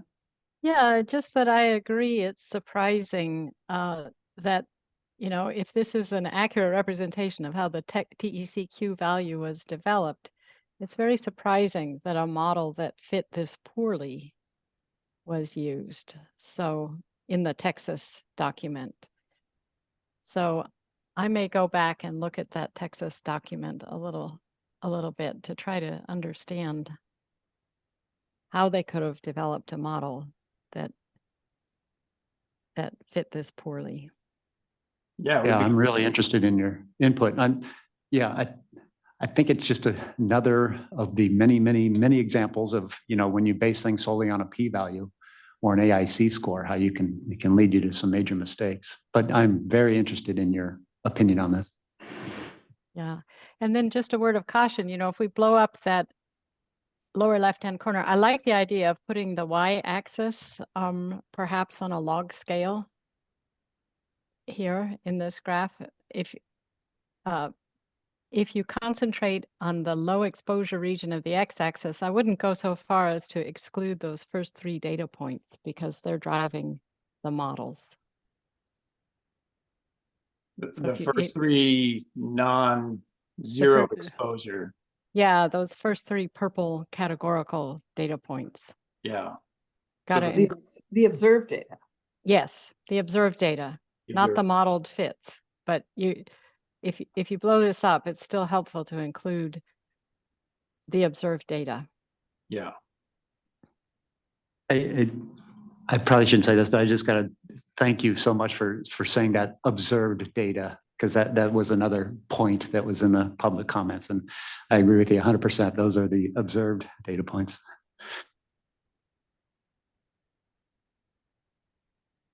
One final comment related to this. So in one of the written public comments, they used the regression fits to estimate, I believe it was the incidence of the lymphoid cancer. And their point was that the TCEQ estimates based on the TCEQ fit were closer to the observations in the study than were the OEHA. If you took the OEHA regression and calculated the incidence. Can you address that point? Yeah, what TCEQ did in those calculations was, as their reference group, they used the US population as a whole. Steenland, and even TCEQ in their final numbers, they used an internal comparison group, which is much better. So the TCEQ, you're referring to their reality check or their ground truthing exercise. It's most likely biased because they use that US reference, the US population as their reference group and not an internal comparison group. So it's probably biased by the healthy worker effect or the healthy worker survivor effect or related issues to that. So that was our point, is that analysis was biased. Okay, okay. All right, thank you on that. And then my final comment was, oh wait, I see hands, very exciting here. Beata, you want to go first? Yeah, I just would like a clarification. I heard something, and I may have been wrong, that the leukemia in the presentation, that the leukemias make up the bulk of the cancers. I'm a little bit surprised by that because it's a rarer disease. And if you increase breast cancer risk by 50% or 90%, it's usually more cancers than if you would do that same relative risk increase for leukemias, a lot more in attributable numbers. So I just want to make sure that I did not mishear and that that's also reported correctly. Yeah, I mean, obviously, you're absolutely right. Breast cancer did have an important contribution to the overall number. So, certainly lymphoid cancers did too. The relative risks were pretty high. But yeah, they both contributed, both cancers. And Karen? Yeah, I'll I'll do this more carefully when I can see the response to the review, to the public comments. But I just wanted a clarification. When TECQ did their ground truthing, were they projecting to US population? Were they fitting to the US population lymphoma rates or to the rates in the exposure study? They were trying to project to not the rates, but they were trying to project to the numbers of cases that were seen in the Steenland study. So that was their ultimate goal, to try to estimate those numbers of cases and see if it matched what was actually reported. The problem was that when they did that, they did like SMR calculations, like we would normally do SMR calculations, where we use the general US population as the reference group. So that was the issue. They used the general US population as opposed to using a group of workers, a group of lesser exposed workers from the Steenland cohort. Okay, thank you. Beata? Yeah, so basically they are using the US rates to derive the expected number of cancers in the cohort. Okay. Yes, that's correct. Okay, and then my last comment was about the modeled exposures in the NIOSH study. So one of the public comments was suggesting that the pre-1978 exposures that were modeled were lower than subsequent exposures. And they talked about this issue of the model apparently assumed a fixed calendar year, I think, of 1978 for prior years. So can you talk about the exposure levels pre-1978 in terms of their magnitude compared to post-1978 and why you think this is a good approach?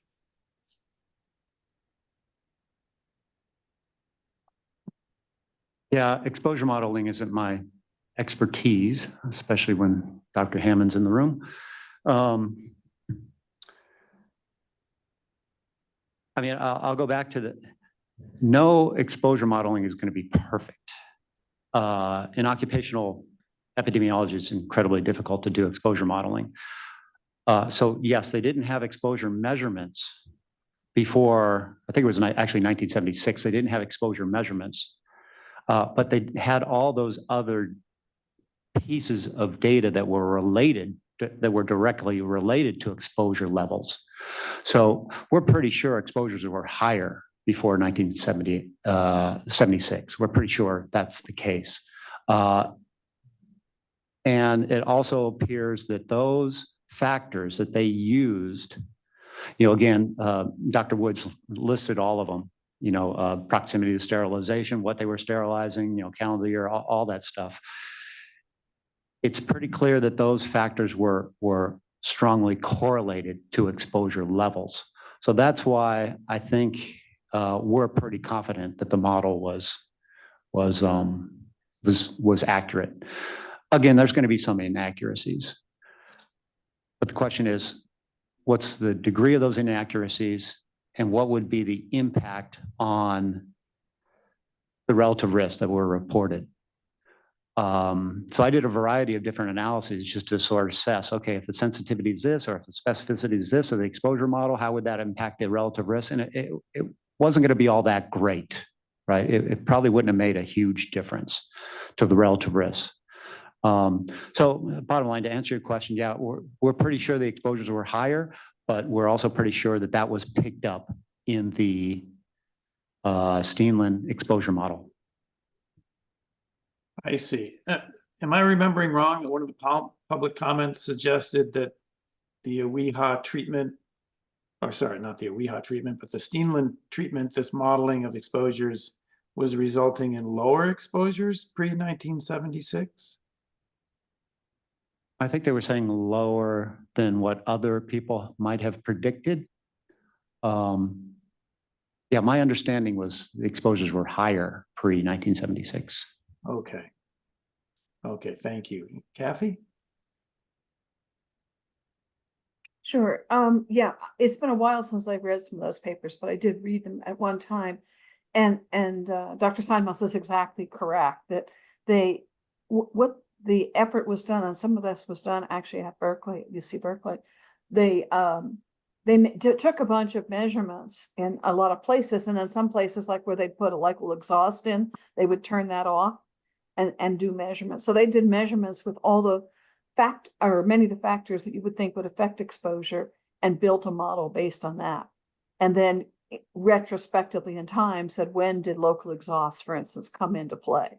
And so that's how they would develop the exposure model, with all the factors that they could identify and find in the different measurements they made. So it's a model based on measurements, and with parameters that would impact exposure. Great, thank you, Kathy.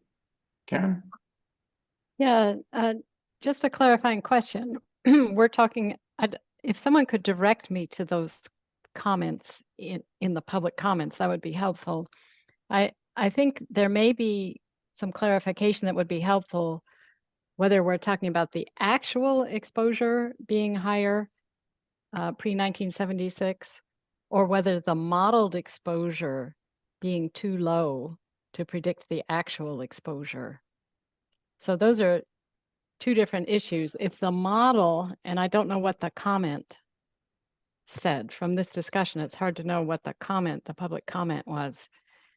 If the modeled exposure is under predicting the actual exposure, then that would lead to bias in the eventual estimates. So that would be the issue. So it's unclear to me from this discussion whether the public comment was directed at actual exposures or a bias in the model. It was a bias. Yeah. Yeah. So do you think there is a bias in the model, or, I mean, that's always hard to. Yeah. We would have no way of assessing that. Right. Again, we just go back to the validation data that they did have was excellent. And then, they did have information available on all those factors that Dr. Hammond talked about. Do their modeled exposures turn out to be higher overall pre-1976?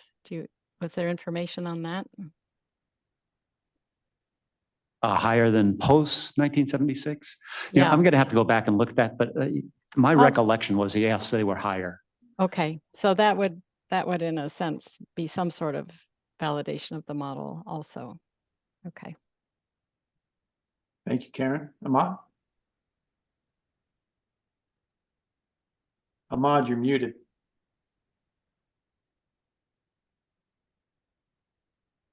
Sorry about that. Yeah, just regarding Karen question, this was raised in several places in the public comment. For instance, in page 40, I think the second paragraph, it reads third, the NIOSH exposure model based on the conditioning of calendar year predicted early sterilization and so on.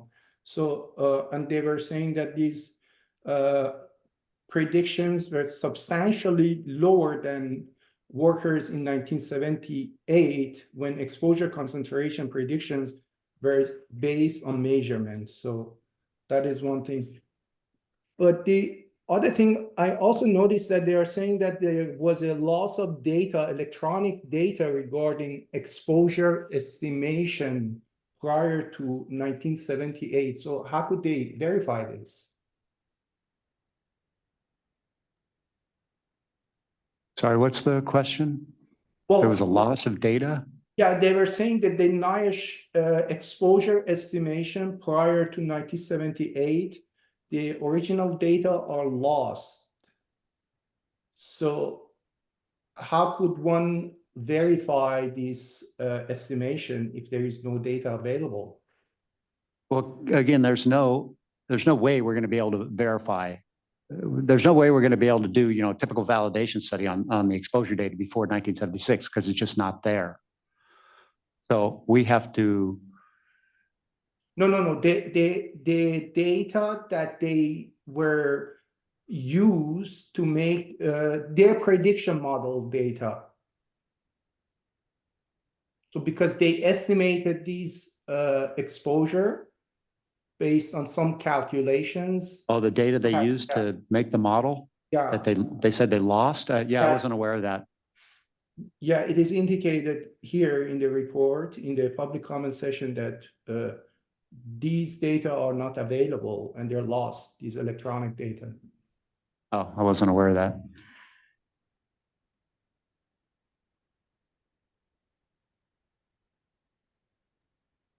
Karen? Yeah, I guess the answer to that is to go by the published record on how they fit the model and the model quality that they report. It seems like the underlying data may not be available for many aspects of this study, but as long as so that's I guess the point is that I don't think it puts that part of the study on any different footing. One would go by their published R-squared and other information on how they calibrated the model. So I'm happy to review this part in more detail from a statistical perspective. Yeah, I think that would be helpful. Okay. Do we have any other comments from the panel? All right. Seeing none, thank you very much to OEHA for their work on this IUR. We look forward to seeing it again. Thank you to the panel for their comments. If you do have written comments, you know, minor issues or even major issues, please send them to OEHA so that they can incorporate it in the revision. And we're now going to move to public comments. Can I So- make one quick comment? Yes. Or is it too late? No, go ahead. You know, getting back to that exposure, I have the exposure paper right here, Hornig. It shows the estimated levels prior to 1978 being higher than the estimated levels after 1978. That's figure 1 on Hornig. That's the exposure paper. Okay, that's helpful. I think that contradicts what the public comment said about that. Yeah, thank you for the clarification. Yes, Joe? Oh, yeah. That curve is very interesting, where you fit it and you get this shape going like that. And I'm wondering if that's two separate processes where there's really a slope at the low curve reflecting one process and the other one a different slope affecting another process. It needs a lot more thinking to go into it. Is what I feel. So I'd like to know more about it. We need to know more about it. The statistical fitting looks fantastic, but It does. actually mean? Is your suggestion that we need to have a greater understanding of the mechanisms that are involved in this lower versus higher exposure? If that's the case.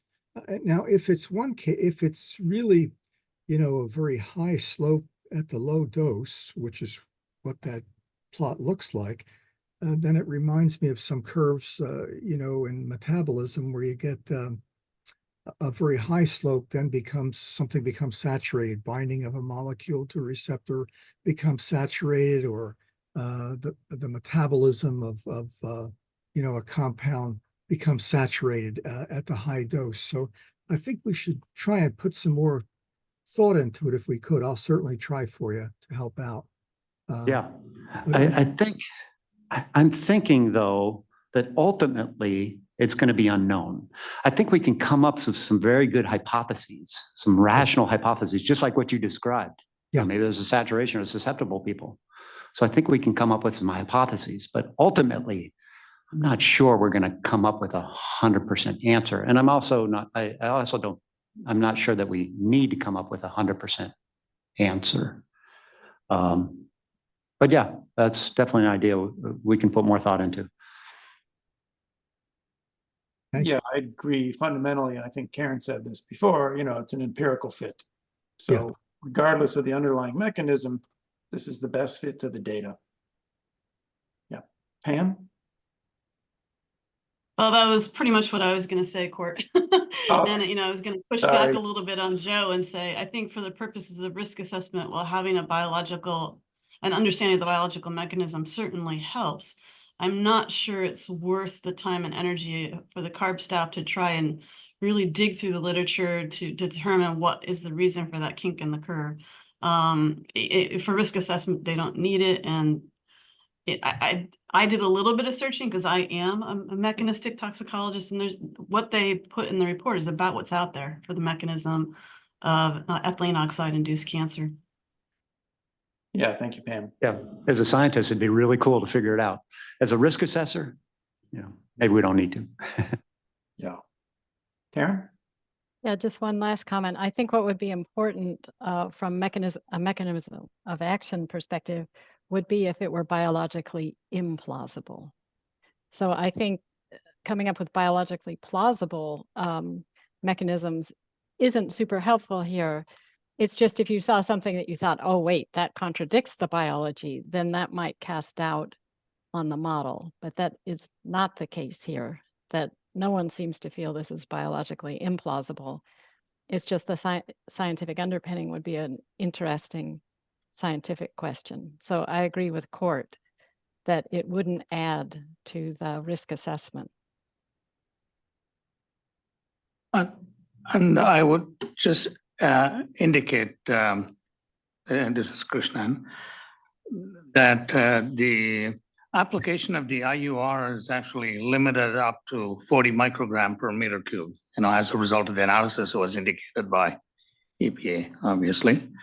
And EPA also had indicated that Steenland, while visiting the Cincinnati office, found that the electronic data files were not available for conducting, the errors and variable approach or sort of follow up. So they had indicated that.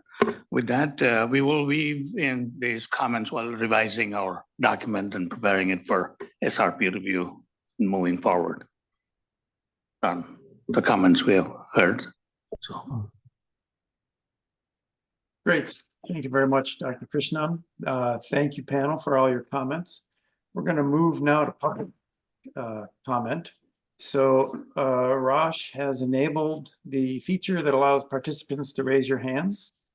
So if you are a member of the public and you would like to comment on this, please raise your hand and I will just call on you in order.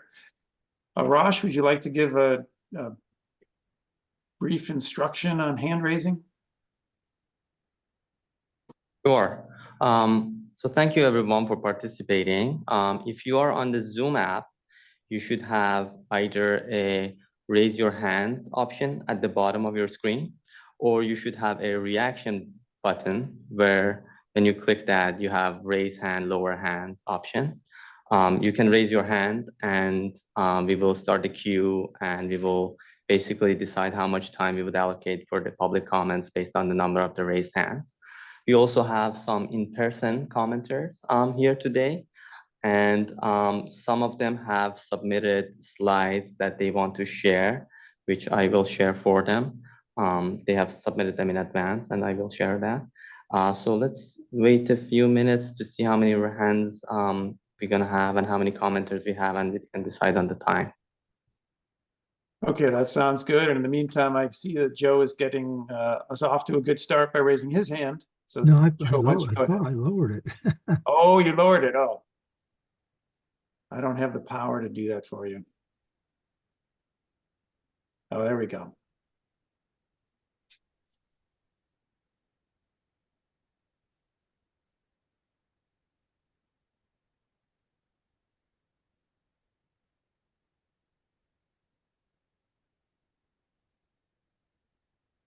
Raj, while we're waiting for people online to raise their hand, are people in the room set up to do their comments and share the screen? Sorry, you're muted. Yes, I have their slide right here and they're ready to share. Do you want to start with the people who are in person?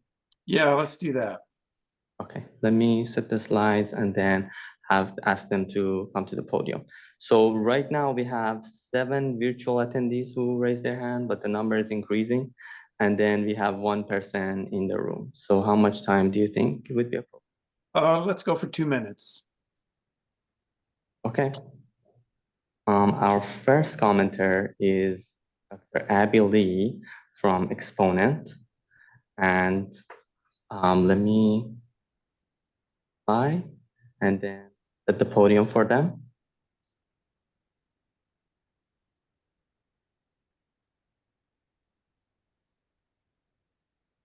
Can everyone see that? Yes.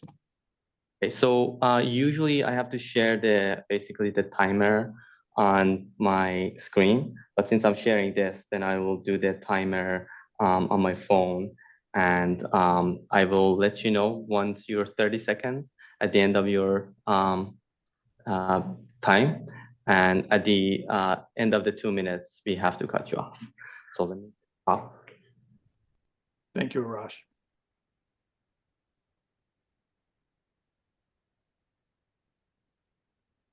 Hello. Hello. Okay, hi.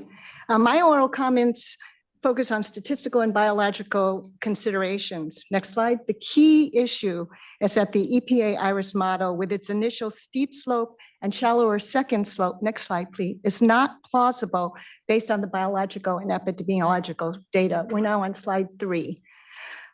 EPA's rationale is based on statistical and visual fit, including the statistically significant log cumulative exposure models. This rationale is flawed because EPA incorrectly calculated the p-values, used figures for visual fit that are not fit for that purpose, and the only biological plausibility discussion was to eliminate the log cumulative exposure because it was implausible. EPA did not include the knot as an estimated parameter in the statistics, even though it was optimized. And I'm sorry, I'm now on slide 6. Hoping you'll grant me the extra time for trying to catch up. I'm on slide 6. When corrected, as agreed to by TCQ peer reviewers, the p-values are comparable, but the CPH model is more parsimonious. Slide 7. Visual fit figures are misleading because the 5 dots are not the 53 individual lymphoid cancers modeled. Next slide. Secondly, the figures we're now on slide 8, give the appearance that models over or underestimate the grouped estimate despite EPA's warning that making such comparisons along the y-axis should not be done. Next slide. These misleading figures led to both errors being made in the draft IUR when concluding that models dramatically or over or underpredict the actual study results. Next slide, 10. In fact, the TCQ CPH model accurately predicts the observed number of lymphoid mortalities in the NIOSH study, and this is true overall and locally below the knot of 1,600 ppm years, as well as taking into account healthy worker effect. EPA SAB emphasized any model that is to be considered reasonable must have dose response form that is both biologically plausible and consistent with the observed data. So I think I'm out of time, but my last remark is, for example, in slide 12, there is strong evidence that ETO is a mutagen, but what's important to integrate into the dose response modeling is the evidence that ETO is a weak mutagen requiring high doses and long exposures. And so in slide 13, we urge OEA to use the standard log linear cost proportional model, and the values required to derive an IUR are readily available in either the EPA IRIS or TCQ. Thank you. I'm afraid you're okay. Thank you. Thank you, Abby, for your comment. Yeah, thank you, Dr. Lee. Next commenter. So we have 8 commenters right now. The first person who raised their hand is Anna. Apologies if I'm mispronouncing. Anna Kassar. I now allowed you to unmute yourself. I can't unmute you. You have to unmute yourself, Anna, if you want to present.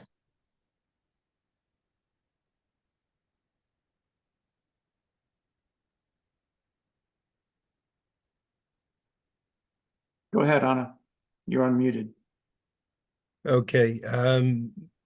Good afternoon. My name is William Remack, and I'm the CEO of the California Hepatitis C Task Force, and I would like to have the opportunity, thank you for the opportunity to speak on the agenda item number 2 on behalf of the task force. And we're concerned that the updated IUR, which currently sets an acceptable risk level that is below the levels of ETO that exist within the ambient air, could unintentionally disrupt vital services within California's healthcare system, specifically availability of medical devices crucial for treating patients with serious conditions like hepatitis C.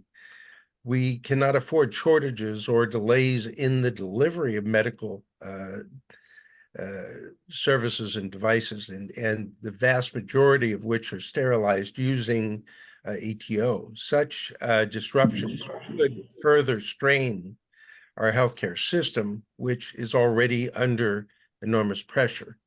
Protecting patient access should be a priority, and I urge the panel to keep them in mind as this process continues to move forward, and appreciate your consideration. Thank you. Thank you, Mr. Remack, for your comment. We appreciate that. Next.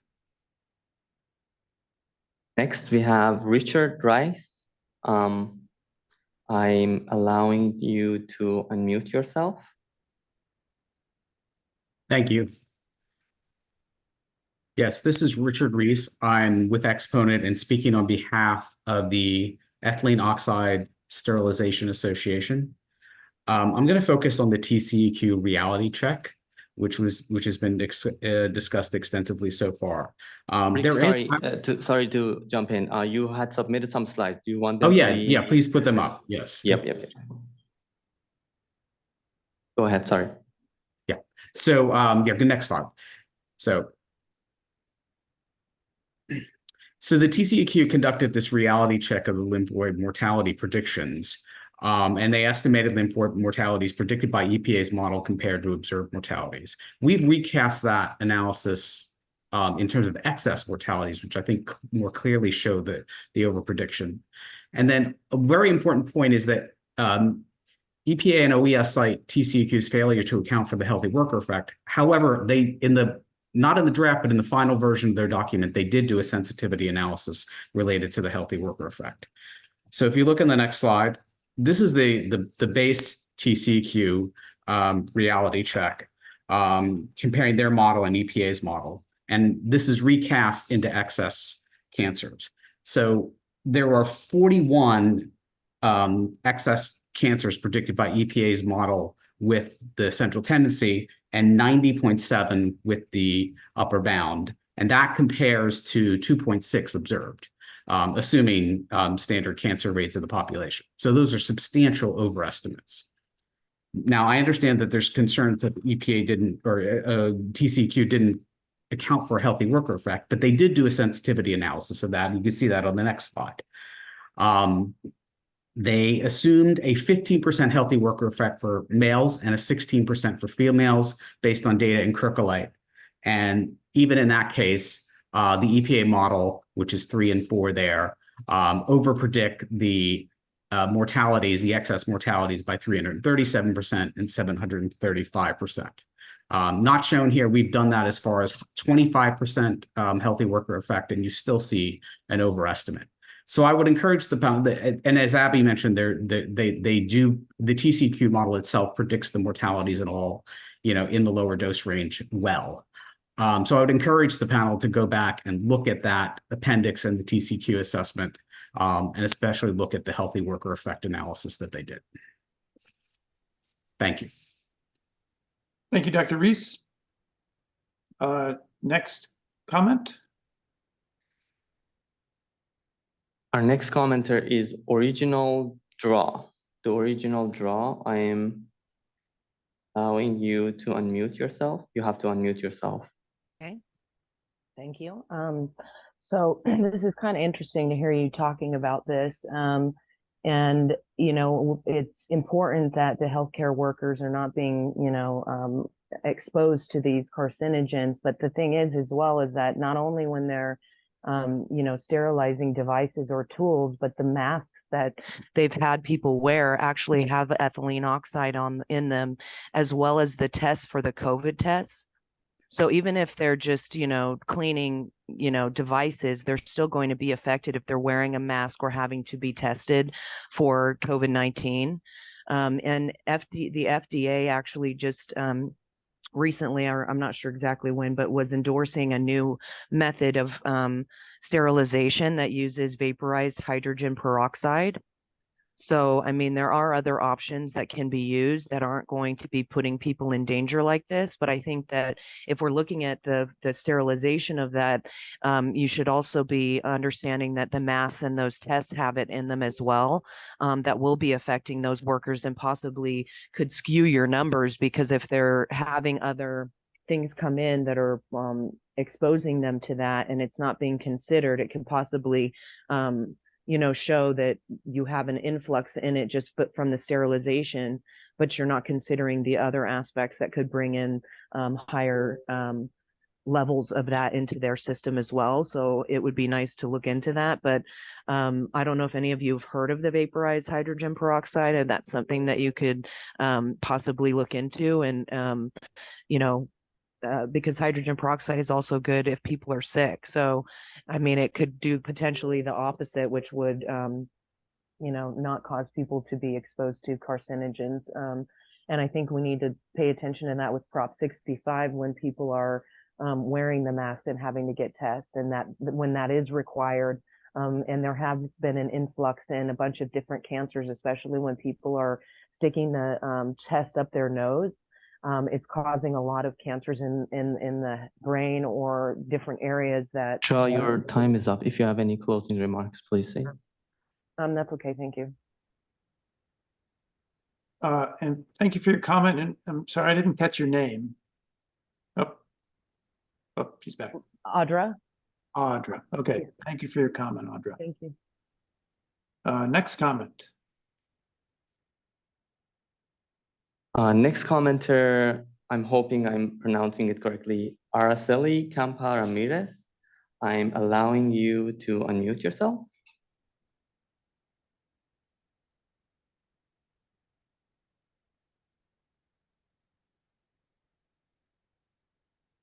Good morning. Can you all hear me okay? Yes. Perfect. Thank you so much.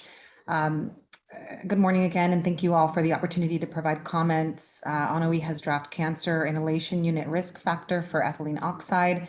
My name is Araceli Campa Ramirez. I'm speaking on behalf of California Life Sciences and our trade partners. And we'd like to align ourselves with the comments shared by Mr. Rimac of the Hepatitis C Task Force. The crux of our concerns stem from the unintended consequences for patients in California, especially around the issues raised pertaining to background levels. Ethylene oxide is used to sterilize approximately 50% of all medical devices in the US each year. That's over 20 billion surgical kits, heart valves, pacemakers, and is the only viable option for many devices. It does ensure stringent FDA requirements are met to meet patient safety, while ensuring effective sterilization that does not degrade the device or impact performance. Hundreds of thousands of medical, hospital, and lab processes rely on these sterilized devices and equipment to protect millions of patients from the risks of infection caused by bacteria, viruses, and fungi. And any disruption in the availability of sterile medical devices and supplies could lead to delays in patient care. Further, as others have relayed, the EPA IUR factor is lower than the naturally occurring ethanol oxide background levels currently. I believe the team at South Coast Air Quality Management District pointed out in their letter their extensive monitoring campaign to characterize ethanol oxide levels near medical sterilization facilities, as was raised by the chair earlier. And the levels were found at these facilities to, in fact, not be, as a result of the facilities being on site. So they did mention they were not aware of what sources were contributing to the background levels. So noting that the potential cancer risk at background levels alone would more than double the cancer risk from all other pollutants and sources combined, and the significant implications this ruling would have on patients, additional information around these sources is needed. So we respectfully urge the panel to take these issues into consideration, to not unnecessarily affect patients without all necessary data to adequately address the environmental concerns. With that, I'll conclude my remarks, and thank you again for the opportunity to address the panel. Thank you for your comment. We appreciate it. Next comment. Next, we have Alex Khan. Alex, you can unmute yourself.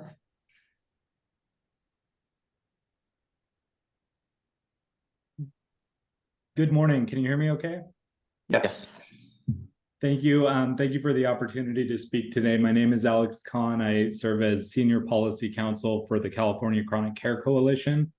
The Chronic Care Coalition is a unique alliance of about 30 leading consumer health organizations. It includes physician and provider groups representing Californians with chronic conditions.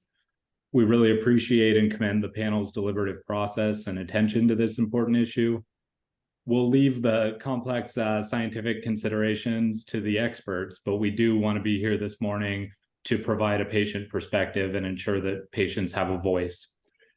Ethylene oxide, as has been mentioned, is one of the most common ways to sterilize medical technology. It's crucial for preventing infection in patients undergoing surgical procedures and other medical treatments. The sterilization of medical devices and instruments is critical to patient health, and nearly 50% of all medical devices, or over 20 billion annually, as was just mentioned, are sterilized using ETO. Patients with urgent health needs cannot afford shortages or delays in the availability of needed medical devices. In many cases, it is truly a matter of life or death. We urge the panel to consider the real-world impact on California patients and arrive at a decision that ensures uninterrupted continuation of critical medical services. Patients within our organization have expressed concern, and we are just proud to be here and grateful for the opportunity to provide their perspective, and I thank you all for the time. Thank you, Mr. Khan. We appreciate your comment. Next comment. Next commenter that we have is Dr. Lucy Fraser. Dr. Fraser have submitted slides in advance. Let me load that. Good afternoon, thank you. I was wondering if I could comment on the exposure model that was the subject of discussion before I get started with my planned comments. There was some correct information given. Dr. Fraser, you have 2 minutes. You can use it however you'd like.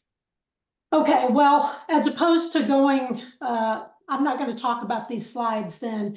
So the exposure modeling that we discussed as part of the Steenland evaluation, I believe it was someone with OEHA who referred to the Hornung study and indicated that the first figure in that study indicated that the model predicted that exposures earlier were higher than later, but that figure that he referred to refers to concentrations from 1978 to 1986. Those are the measured concentrations. I believe that figure was just showing that was part of their model validation. But the exposure concentrations that are at issue are the concentrations that were modeled pre-1978 when there was no exposure data, no exposure measurements available. And the modeling predicted that exposure levels going all the way back to the 1940s were actually lower than the measured concentrations in 1978.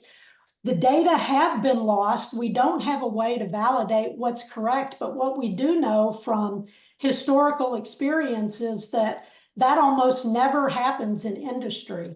In industry, you know, you tend to have higher concentrations early on, and then once we learn more about the toxicities, the occupational exposure levels are lowered and the levels in the workplaces go down. So the trend that was predicted by that model doesn't make sense by comparison to what we know about other chemicals.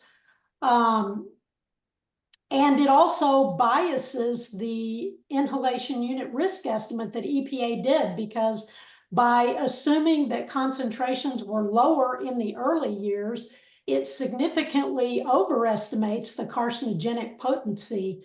Dr. Fraser, you're out of time. If you have any closing remarks. The one other closing remark that I will make is that on your initial slide, it indicated that my comments were on behalf of the Coalition for Life Sciences. That's not correct.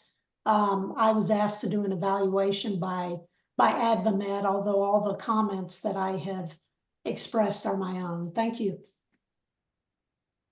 Thank you, Dr. Fraser. Yeah, as we discussed earlier, members of OEHA, it would be great if you could address this issue in the revised document. Next comment. Our next commenter is Jane Teta, who couldn't raise their hand, but they told me that they want to give a comment. Jane, can you unmute yourself, please? I did. Can you hear me? Yes. Okay. The IRIS assessment for ethylene oxide includes a steep increasing risk at low exposures. This would imply that ethylene oxide is a potent carcinogen. Now, both the NIOSH study and the UCC study do not really support this implication. When you look at the UCC study, it shows no increased risk of lymphoid tumors. They don't have breast cancer. We didn't have women in that study. The NIOSH study does have some positive findings, but where are they? They're in males only, and they're at the highest exposure categories. In fact, females have very low risk of lymphoid tumors in that study, and they have a negative trend with increasing exposure. So why do we see the pattern we see in those dots, the categorical odds ratios? Because they've combined males and females into that, the odds ratios of both together. And if you looked at 10 odds ratios, and if you look maybe just at males, you might have seen a whole different pattern. So I don't believe a visual fit should be done looking at those points. My other main issue is missing cases in the NIOSH breast cancer incidence study. Statistically significant deficit and the SMR analyses, and there is no healthy worker effect. Steenland says it. It's a very long follow-up study. What's the deficit? He said it. They didn't get all the cases. Okay, we understand that. That's a problem. But the interview study is taken as a subgroup of that group. And there's more than, then there's 32% who didn't participate. So now you're missing a huge number of breast cancer cases in the interview study analysis. And that's what's used in the risk assessment, that data. I believe there's too much under ascertainment. The mortality data is complete. The breast cancer mortality is complete. The incidence data, I think, is too problematic. One other quick issue, smoking. We do not see a relationship, lymphoid cancer in smokers. So many studies of smokers. The Surgeon General doesn't see it. The two studies cited by Ohia are irrelevant. I don't go into it now, but they had the wrong disease and they have the wrong gender.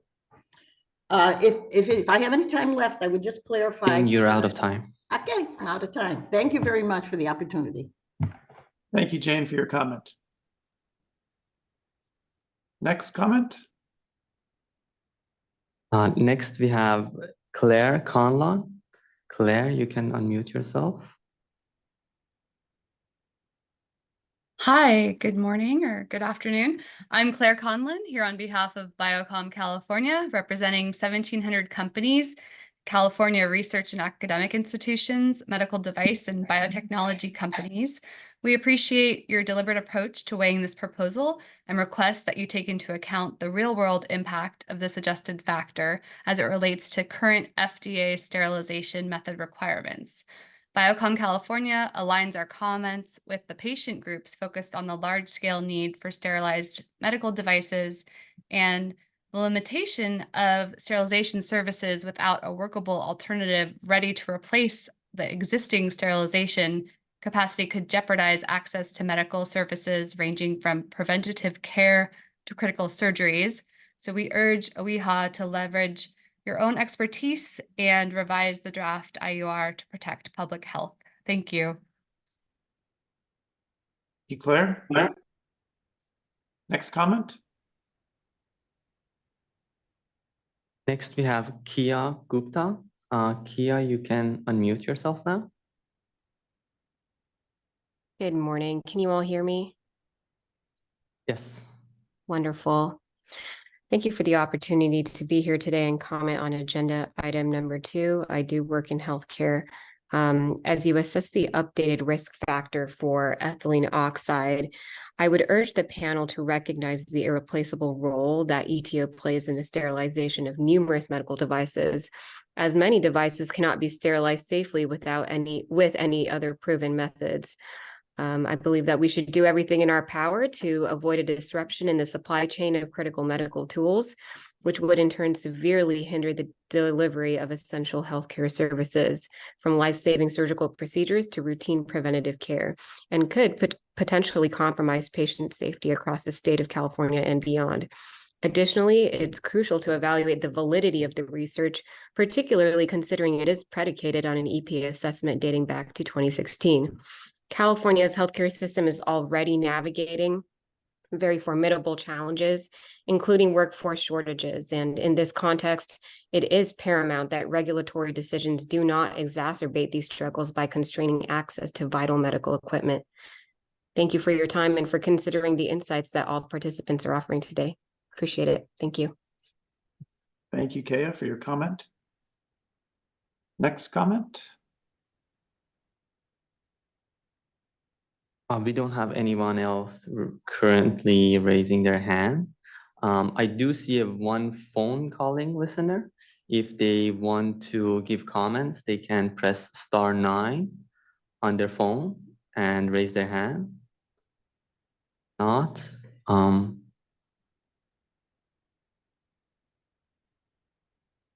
I don't see any more hand raised. Great. I'd like to thank everyone who gave a comment. And I see that Kathy has her hand raised. So Kathy? I would like to thank the commenters as well, and just make a general comment. To remind people, this came up earlier, that there are 2 steps in this process.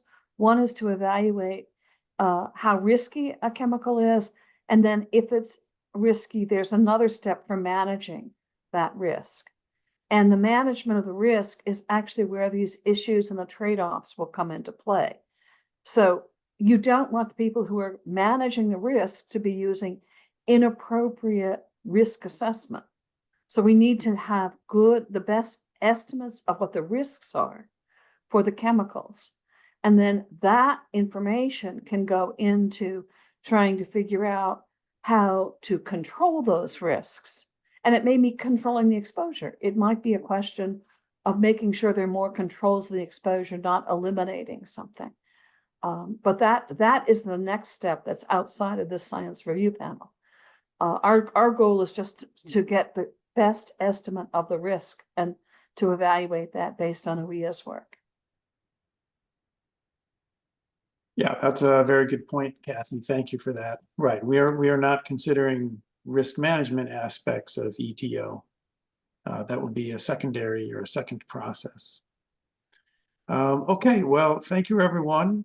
Thank you to OEHA for the presentation. Thank you to the panel for your comments, and then also thanks to the public for their comments.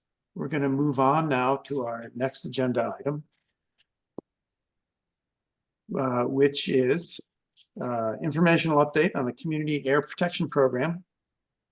The California Air Resources Board staff from the Office of Community Air Protection, OCAP, are going to update us on Blueprint 2.0, which is the updated statewide strategy to reduce exposure in communities most impacted by air pollution. We, as the panel, are one of several groups that CARB has regularly consulted with about the implementation of this program. On October 26, 2023, the CARB board approved Blueprint 2.0, which includes goals and action items, and renews CARB and Air District commitments to implement the strategies and the community emission reduction programs approved by the board. Significantly, Blueprint 2.0 provides new pathways to support communities that have been consistently nominated for the program. CARB staff will also provide a brief update on the recent award of $10 million to a total of 42 tribal and community-based organizations throughout the state, and their plans to conduct third-party programmatic evaluation of the program as committed to in the blueprint. So I'm now going to introduce Dr. Brian Moore, who's the supervisor of community planning section from CARB, to give us this informational item. And thank you, Brian, for coming to speak to us. Great. No, thank you all. I hope you can see my slides okay right now and hear me all right.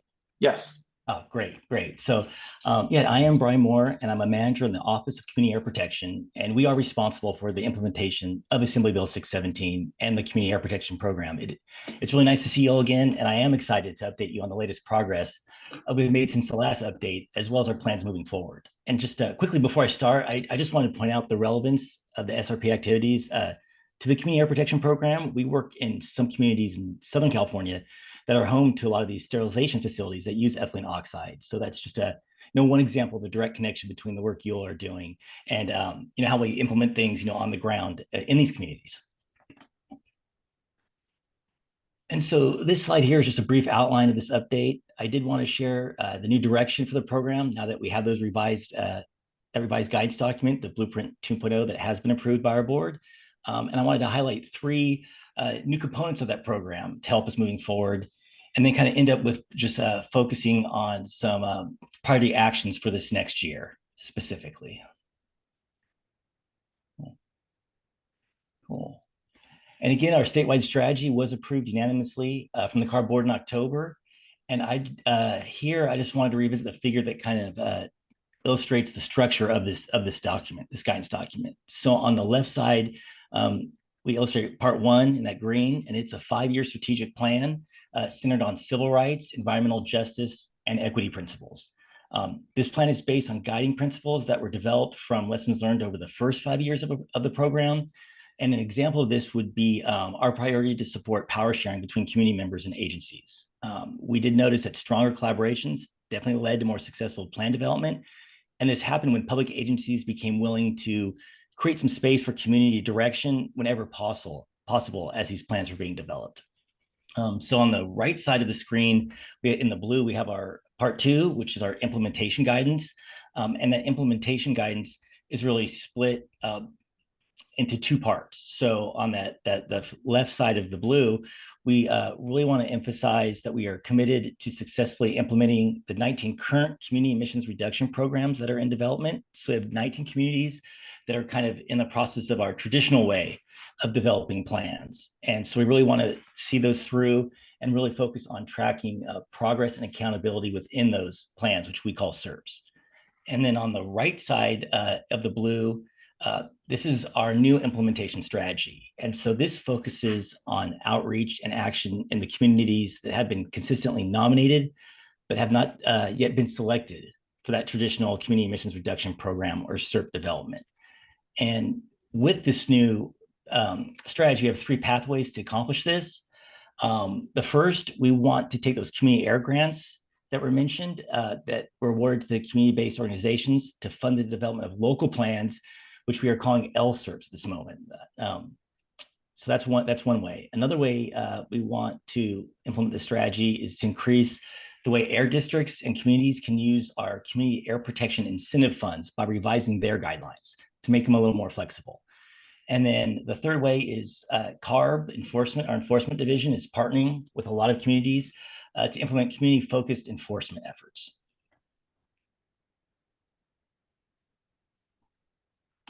So this slide kind of represents one of those new pathways that I mentioned, the community air grants. So these grants are designed to provide resources to support community-based nonprofit organizations and tribal governments in the push for cleaner air in their communities. And this slide here describes the latest round of the community air grants that were awarded and kind of the 3 major types we see. So if you look at that pie chart, we had educational grants awarded, as well as technical ones, which this includes like any citizen science or community-led air monitoring. And then we also had some targeted projects approved. And this includes that idea to fund these local plans, these LSERPs that I mentioned earlier, that are part of one of our new pathways. So 8 of these targeted awards to create these local plans were awarded this year. And in general, 18 of these 42 projects that were awarded are based in our consistently nominated communities. So those are those communities we want to reach out to.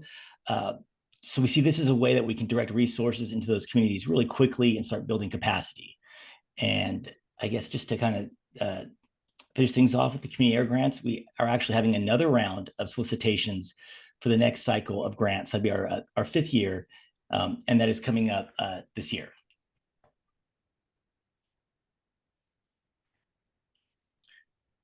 So now I'll focus on our community air protection incentive program. So these are, this program is statewide, and these incentive funds are to be used in disadvantaged and low income communities across the state. And they're implemented by the air districts, but based on CARB guidance. So the CARB guidelines currently provide criteria and guidance for air districts to implement a wide variety of different project categories, which we would call chapters because each one is a chapter in this guideline document. And we intend to update some of the existing categories and add new ones. So over the past 3 years, air districts and communities have taken advantage of this community identified project pathway and created a dozen new kinds of projects for the selected communities that are developed during a traditional SERP. So these are projects that the community got together with the air districts to develop guidelines for that CARB had not. And then we at CARB look at those guidelines and then either tweak them or approve them based on funding guidelines. So the idea is that we want to take the more popular and successful of these community identified projects and make them available statewide by creating new projects and chapters that are just available to use right off the shelf. So no new communities will have to go through that process of starting from scratch to develop these projects. And that's what's shown kind of on the right side of this figure in the blue. And so these are examples of those new chapters and new projects that will be ready to go. Stuff like agency partnerships to work on truck rerouting, vegetative barriers, urban greening, paving projects. We just had a groundbreaking of a paving project in Heber in Imperial County, bike paths and sidewalk installation, and then also ag burning alternatives and like incentivizing low dust nut harvesters in ag communities. So these are all new chapters that will be added to the guidelines. This slide just indicates the timeline for the community air protection incentive guidelines revisions. Air districts requested a longer public process, so we did expand our timeline to work on our guideline revisions in collaboration with the air districts and community members. So we've seen more discussions we've had with the various air districts, and actually this week right now, our incentive team with the air district incentives staff are participating in a retreat to go over the draft guidelines. And then also we're hoping in April, we will finalize the new incentive guidelines and after workshopping the draft guidelines with the public.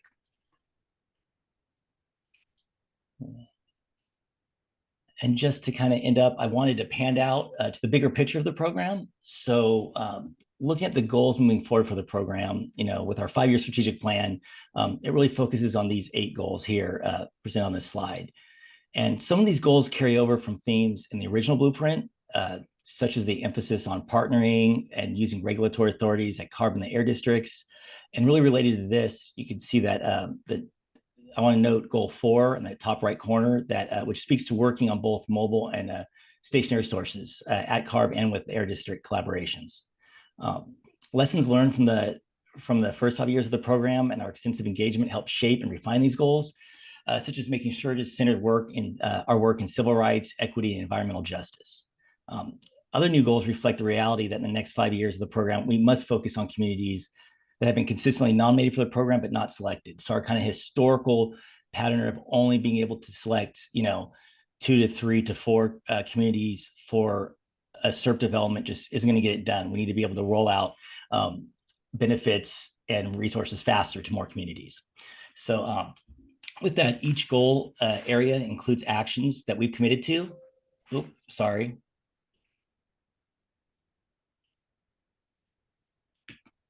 I'm sorry, unless Harash, you intentionally shut me down. I did not. Yeah, I think my arm hit my space bar. Sorry about that. I know everyone wants. Okay, so let's see. Let me do this again. Awesome. Wait, here we go. Did that pop back up okay? Yes. Oh, okay, great. Here we are. Sweet. And so, sorry about that interruption, but as I was mentioning that we have these kind of not lofty, but larger umbrella goals. And for each of these, we have developed some key actions to implement these goals. And I wanted to share just a few that are priorities for this upcoming calendar year for 2024.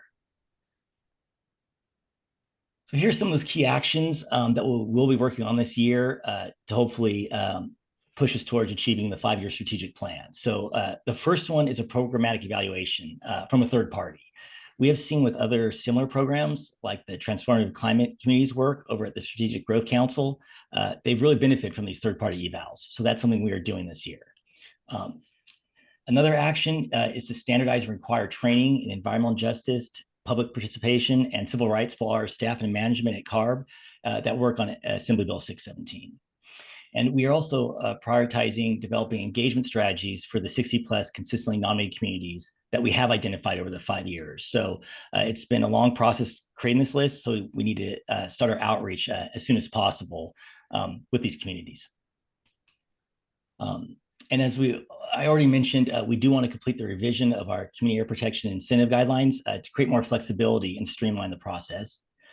And as well, we want to provide training and support for future community air grant recipients they're trying to develop those local plans, those LSERPs. We actually have a pilot one going on now, and we're learning a ton about how those could be successful with this pilot. So hopefully moving forward, we can really support these community-based organizations that receive these grants to develop their own plans.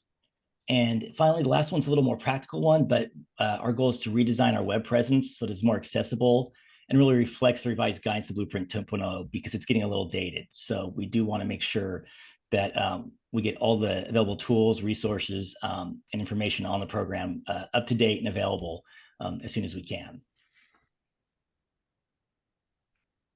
And with that, that's the end of my update. If anyone has any questions or concerns, I'm more than happy to answer them. And you can always give me a call or email us or go through Arash to get in touch with me if anything comes up in the future. So thank you. Great. Thanks very much, Brian. Are there comments or questions from the panel?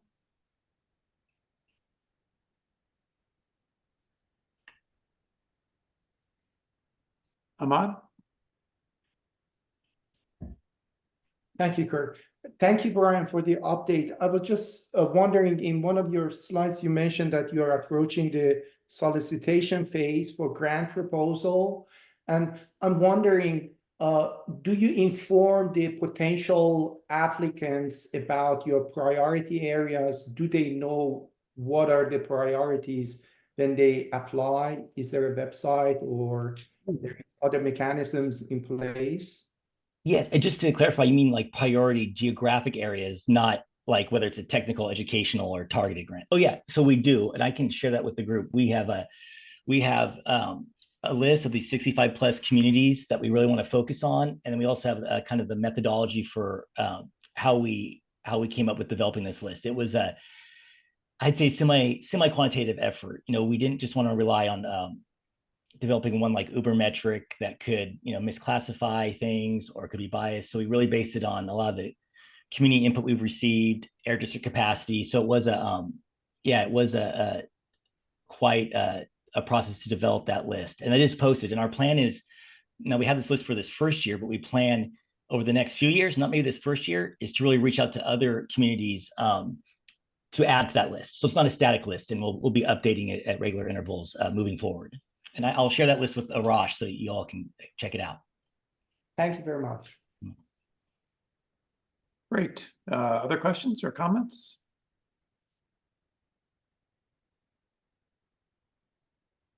So Brian, if I caught it correctly, you have an increase in budget for the community programs in the coming year? Oh, yeah. So, and I want to make sure I have that right. So that the community air grants, they've kind of been staggered, and with COVID, where we sometimes have combined budget years into one solicitation. So I don't want to say yes, but I guess, yeah, we should have close to 16 million, which is more than the last cycle offered, but that may be due to like combining years of allocations to the legislature, right? Because there was setbacks. So I'm not positive if that's due to a legislative increase. I can't remember off the top of my head, or if it's due to kind of the word staggering of when the grant cycle comes around versus legislative funding.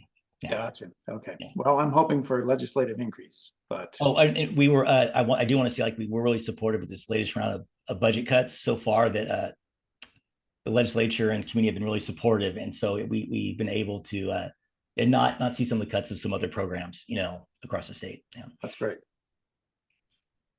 Okay, well, thank you again, Brian. And thank you, panel. I'm now going to open it up to public comments. So as Arash mentioned, you should, if you're connecting via Zoom, you should be able to use the raise hand function on the lower right-hand side of your Zoom screen. And if you raise your hand, we'll call on you and you'll have 2 minutes to make your comment.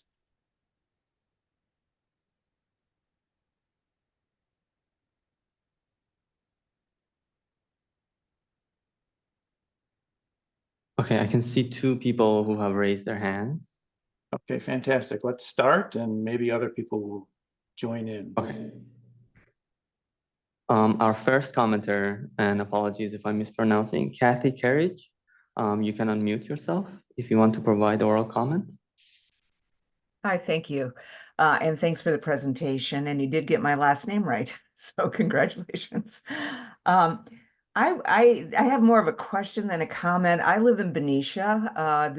We are a refinery community, but we are not an EJ community. And I think that I've nominated our community maybe in the past. I'm not quite sure, but is there any hope that communities that have large stationary sources, I mean, we're by EJ communities, but not ourselves.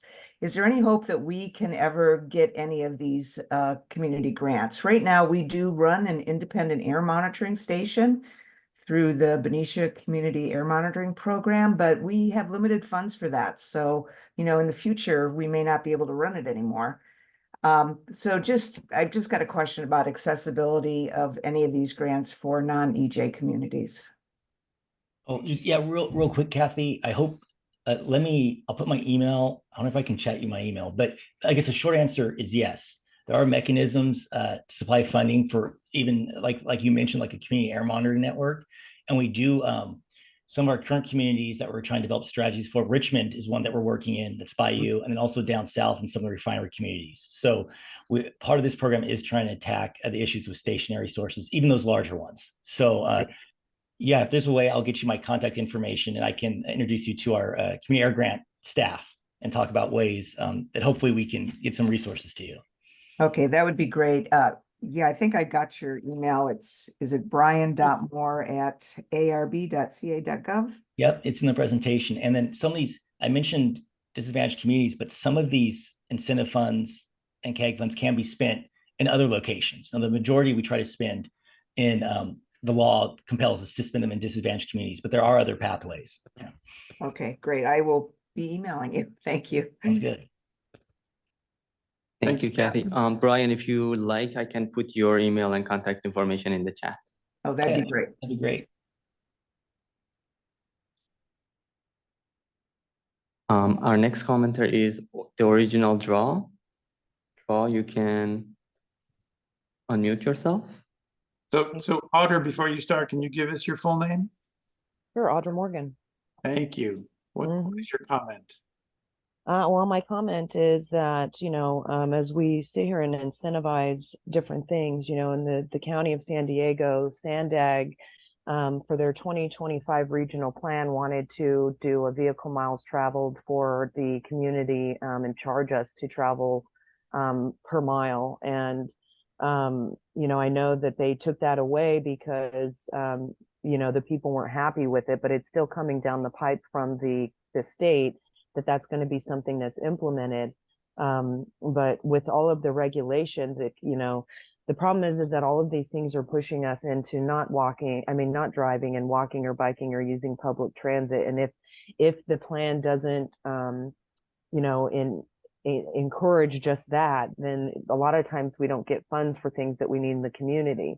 And it's sad to see that, we're like, they will demonize driving and say, all of these crazy things to the people, when a lot of this stuff is like everything that we're doing for the green energy is totally toxic to the environment, and to people, and when you're mining for it. So, I mean, I don't understand why we can't look at those things, when you're talking about, air pollution and, the public health and safety of people. But then we do things like engage in stuff that's toxic to the environment and also, again, the people's health. Because all of this green energy, I mean, it emits radiation when you're using it, first of all, when it's made, but just to make all of this technology, it will never save as much greenhouse gases as it produces while it's being made and manufactured. And so it's almost as if like we can acknowledge some things and not others, because this is like, it has become the climate god, and people are willing to sacrifice anything to this god. Doesn't matter if it costs us more money, and we'll put everybody in debt just to push this agenda. It's really hard when, there's things that it's causing that nobody wants to acknowledge, and it's blatantly ignored because there's a bigger picture into this. And I just don't understand how you guys can work on things like that.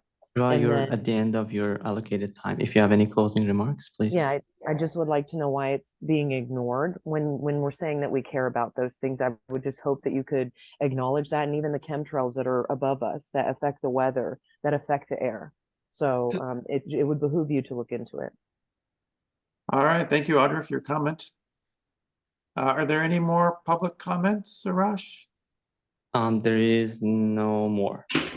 Okay, then we will close public comments. And any further comments from the panel on either of our items, ETO or the Blueprint 2.0? All right, if not, we'll move on to our final item, which is consideration of administrative matters. So we are hoping to have our next meeting in June. As I mentioned at the beginning of this meeting, Paul Blanc, Kathy Hammond, and Mike Kleinman are all rotating off the panel. I'd like to thank all three of them for their years of service. I'd also like to thank them for, well, Kathy, for attending this meeting. We really appreciated your input, Kathy. Just a note to panel members, your term may end, but you can actually serve until there's a replacement named for you.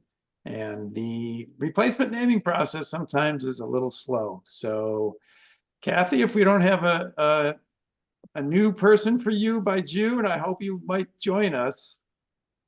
Oh, wait, and Beata's also ending? Is that true, Beata?